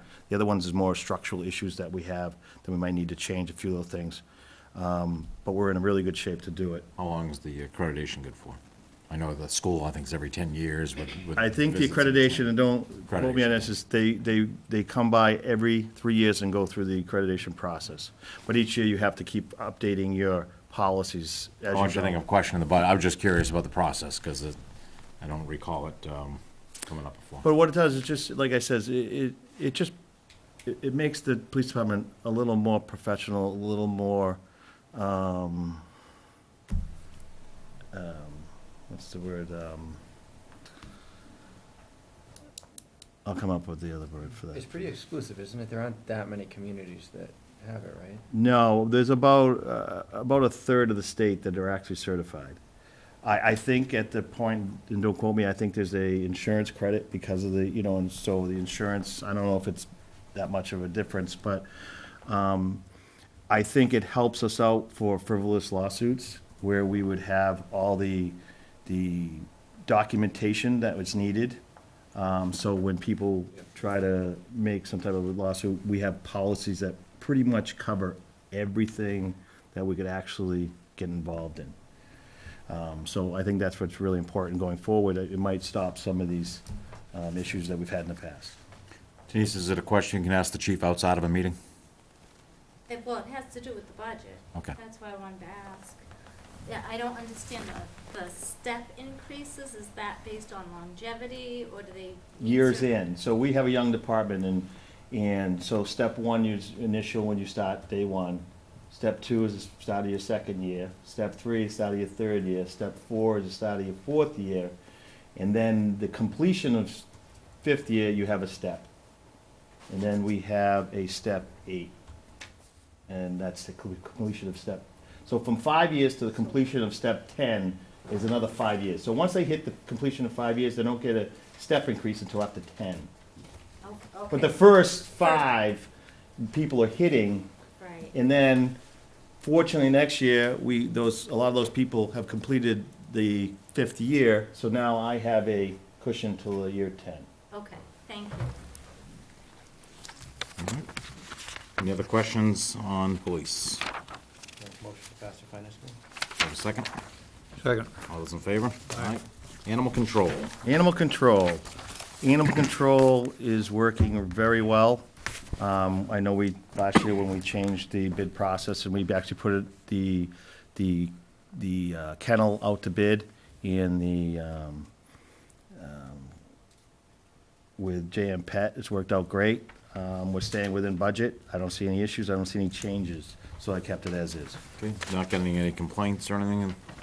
I see the police department still tries to reach out to owners before they go to the kennel Well, if they can. well, because what we do is we have a holding area for them at the station. We try to reach out to see if we can identify, because that saves us money. So if we can identify before they actually take them, we save money, so they do try to identify the animal. Is the pet owner fined if the dog's picked up and still released just from the department, or only if it goes to? We don't, because a lot of these things is they're not fined, but they have to pay the call-out fee. They could be fined and pay the call-out fee. Sometimes your dog gets loose. There is a penalty. Yes, Sorts. we get charged $65 for a call-out fee for them to pick up the dog. So when they pick up the dog, they have to pay the $65 to reimburse the town. So even though this budget, I forget what it is, six grand or whatever, this budget here, a lot of money is already brought in on the other end through the clerk's office. Right. So it's pretty much a wash. Okay. Anything else on that? Nope. Okay, motion to pass on? So moved. All those in favor? Aye. Excellent. All right. and Have a then great the- night. Well, wait a minute, you're not leaving yet. Oh, no? Regional Public Safety Awareness Point Study Participation. Okay, well, this is what we were talking about before. This is a grant I'm putting together, and it's requesting money for 2 specific areas, the scope of work and the solution for our radio systems to combine police, fire in the 3 communities, and also an IT solution and a technology solution. Some of these places are going dark, so my solution is basically when you walk into a police, like our fire station won't have anybody in the dispatch area. My solution that I want is that there will be a screen there. So when you walk in, as soon as you walk in, that screen will come up, and it'll come up in the central dispatch area, and that person will say, can I help you? Do you need anything? What do you need?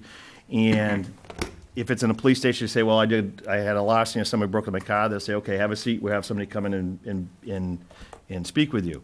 It also will have access to lock the door behind them, in case somebody's chasing them in. And it'll also have the capabilities for, like with the fire department, for burning permits. They will actually be able to print the burning permits or print right into the lobby. So a lot of the stuff that somebody had to come in for, we're hoping to have a solution. Somebody comes in the police department for an action report, well, we hope to have a solution to bring it, and they print it right there in their thing. So it's interactive, and we're not exactly sure how this is going to work or the solution. So part of the grant is to have the solution, because nobody wants their department to go dark, whether somebody comes in and there's nobody there to talk to. Especially here on 106, we get a lot of foot traffic, and that's why when I was ahead of the game in the forefront of this, because I really didn't want West Bridgewater to go dark. I thought that's really a bad idea. Bridgewater is in a situation where they would still have somebody sitting in their building, regardless. In East Bridgewater, we would do the solution like this, where the screen would be there. I think it benefits us to be writing the grant, and I've sat with all the chiefs, and actually sat with the Bridgewater Fire Chief, and they're really getting a little more in favor of this idea. A number of years ago, David and I met with the administrators and chiefs from other departments, and the police all seemed on board, but the fire was resistant, so you're seeing a little bit more Well, collaboration. we've seen some changes in personnel and in the fire part in both the Bridgewaters. But with this grant, all it is not locking us into doing anything. It's just giving the money so that I can have the professionals tell me the scope of work and the cost of this. So when I put in for a full grant, if that's where we want to go with this, I will already have those costs because they're very tight on staying within budget. So I know nothing about how much it's going to cost me to put fiber, if they're going to do fiber, or they're going to do it by microwave, or they're going to be doing it a number of different ways. And the solution is not only radio, but phones. I mean, there's a lot of things here that we got to think about prior to going. So this grant right now is going to be somewhere in the vicinity of $26,000 or $27,000. No cost to the town, no match. So if we get it, we will do this work, and then I will get all the figures, the scope of work, what we need for equipment. We will then put in for a grant through 911 at a later date with full construction, furniture costs, and, like I said, radio and IT costs. That would be a joint effort with all three That would be a towns. joint with all three Right. communities. I think that's what we've been looking at and looking for and working on for a number of years, so thanks for getting us to this point. Yep, no problem. Do we need a vote? Yeah, so I was gonna say, if the board could take a vote, it sounds like you're in favor. I'm glad we're going this route, because as you said, we've been working on this for years. The board would take a vote that the town wants to officially participate. However, the letter from my counterpart in Bridgewater is specific to police. I want to make sure that we cite that it's going to be on behalf of all our public safety for the town of West Bridgewater. So moved. Second. All those in favor? Aye. I think that's just a miss, because I talked to the police chief, so that's probably why. Thank you. Thank you. Cheryl, how are you? Good, how are you? Very good, good to see you. Our final budget for the night.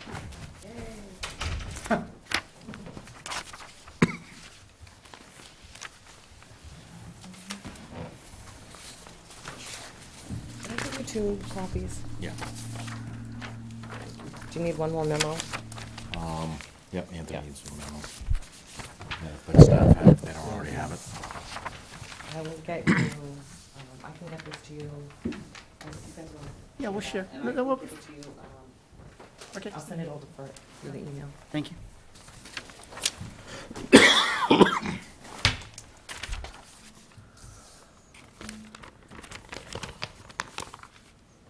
All right, you're So on. we had our first meeting on Monday, and we have 2, 3, 4, 5 projects that are going to be presented at town meeting this year. The first one is a continuation of the town clerk preserving of the vital records. That's $15,000. I'm gonna ask the question, Mm-hmm. for the candidate behind you. Are those records also being preserved digitally? I believe so. I thought so, too. I for the I would town talk clerk. to Annie. Okay, Yeah, I would thank talk you. to Annie. I think they give them a package of, and then put everything on a disc, I think. I know that's the way Yanni had done it, but there was Yeah. another department in question, Yeah. so I didn't know if you knew. And the assessors would be doing the same thing, and they put another application in to continue their records, and that's for $10,000. We have another project from Marine Fisheries for $25,000 for an improvement study to help the fish passage at War Memorial Park. So that It's would the be, herring ladder, correct? yes, yes. So that was for $25,000. Chris put in another project to continue work at War Memorial Park. It's like a Phase 4, and it's just a continuation of all the identified areas that the engineer put together. So it's a continuation. And then the Old Bridgewater Historical Society applied for $20,000 for a building and a document preservation assessment for both the Keith House and their building that they occupy. So they've also, they have applied for, to be put on the register for both buildings, because they're both eligible, and that's awesome for the That Keith would House. free The up some Keith- yeah. additional money, correct? It would probably open you up to more grants, that type of thing, to be on that. Just to clarify, that is a private organization that we help support, but they Yes. are a privately Yes. managed and operated organization. Correct. They've also gone to Bridgewater too, to ask for money from their CPC as And, well. So, I've also included, you know, this is a draft. So, our preservation consultant, I believe she's meeting, with the accountant tomorrow.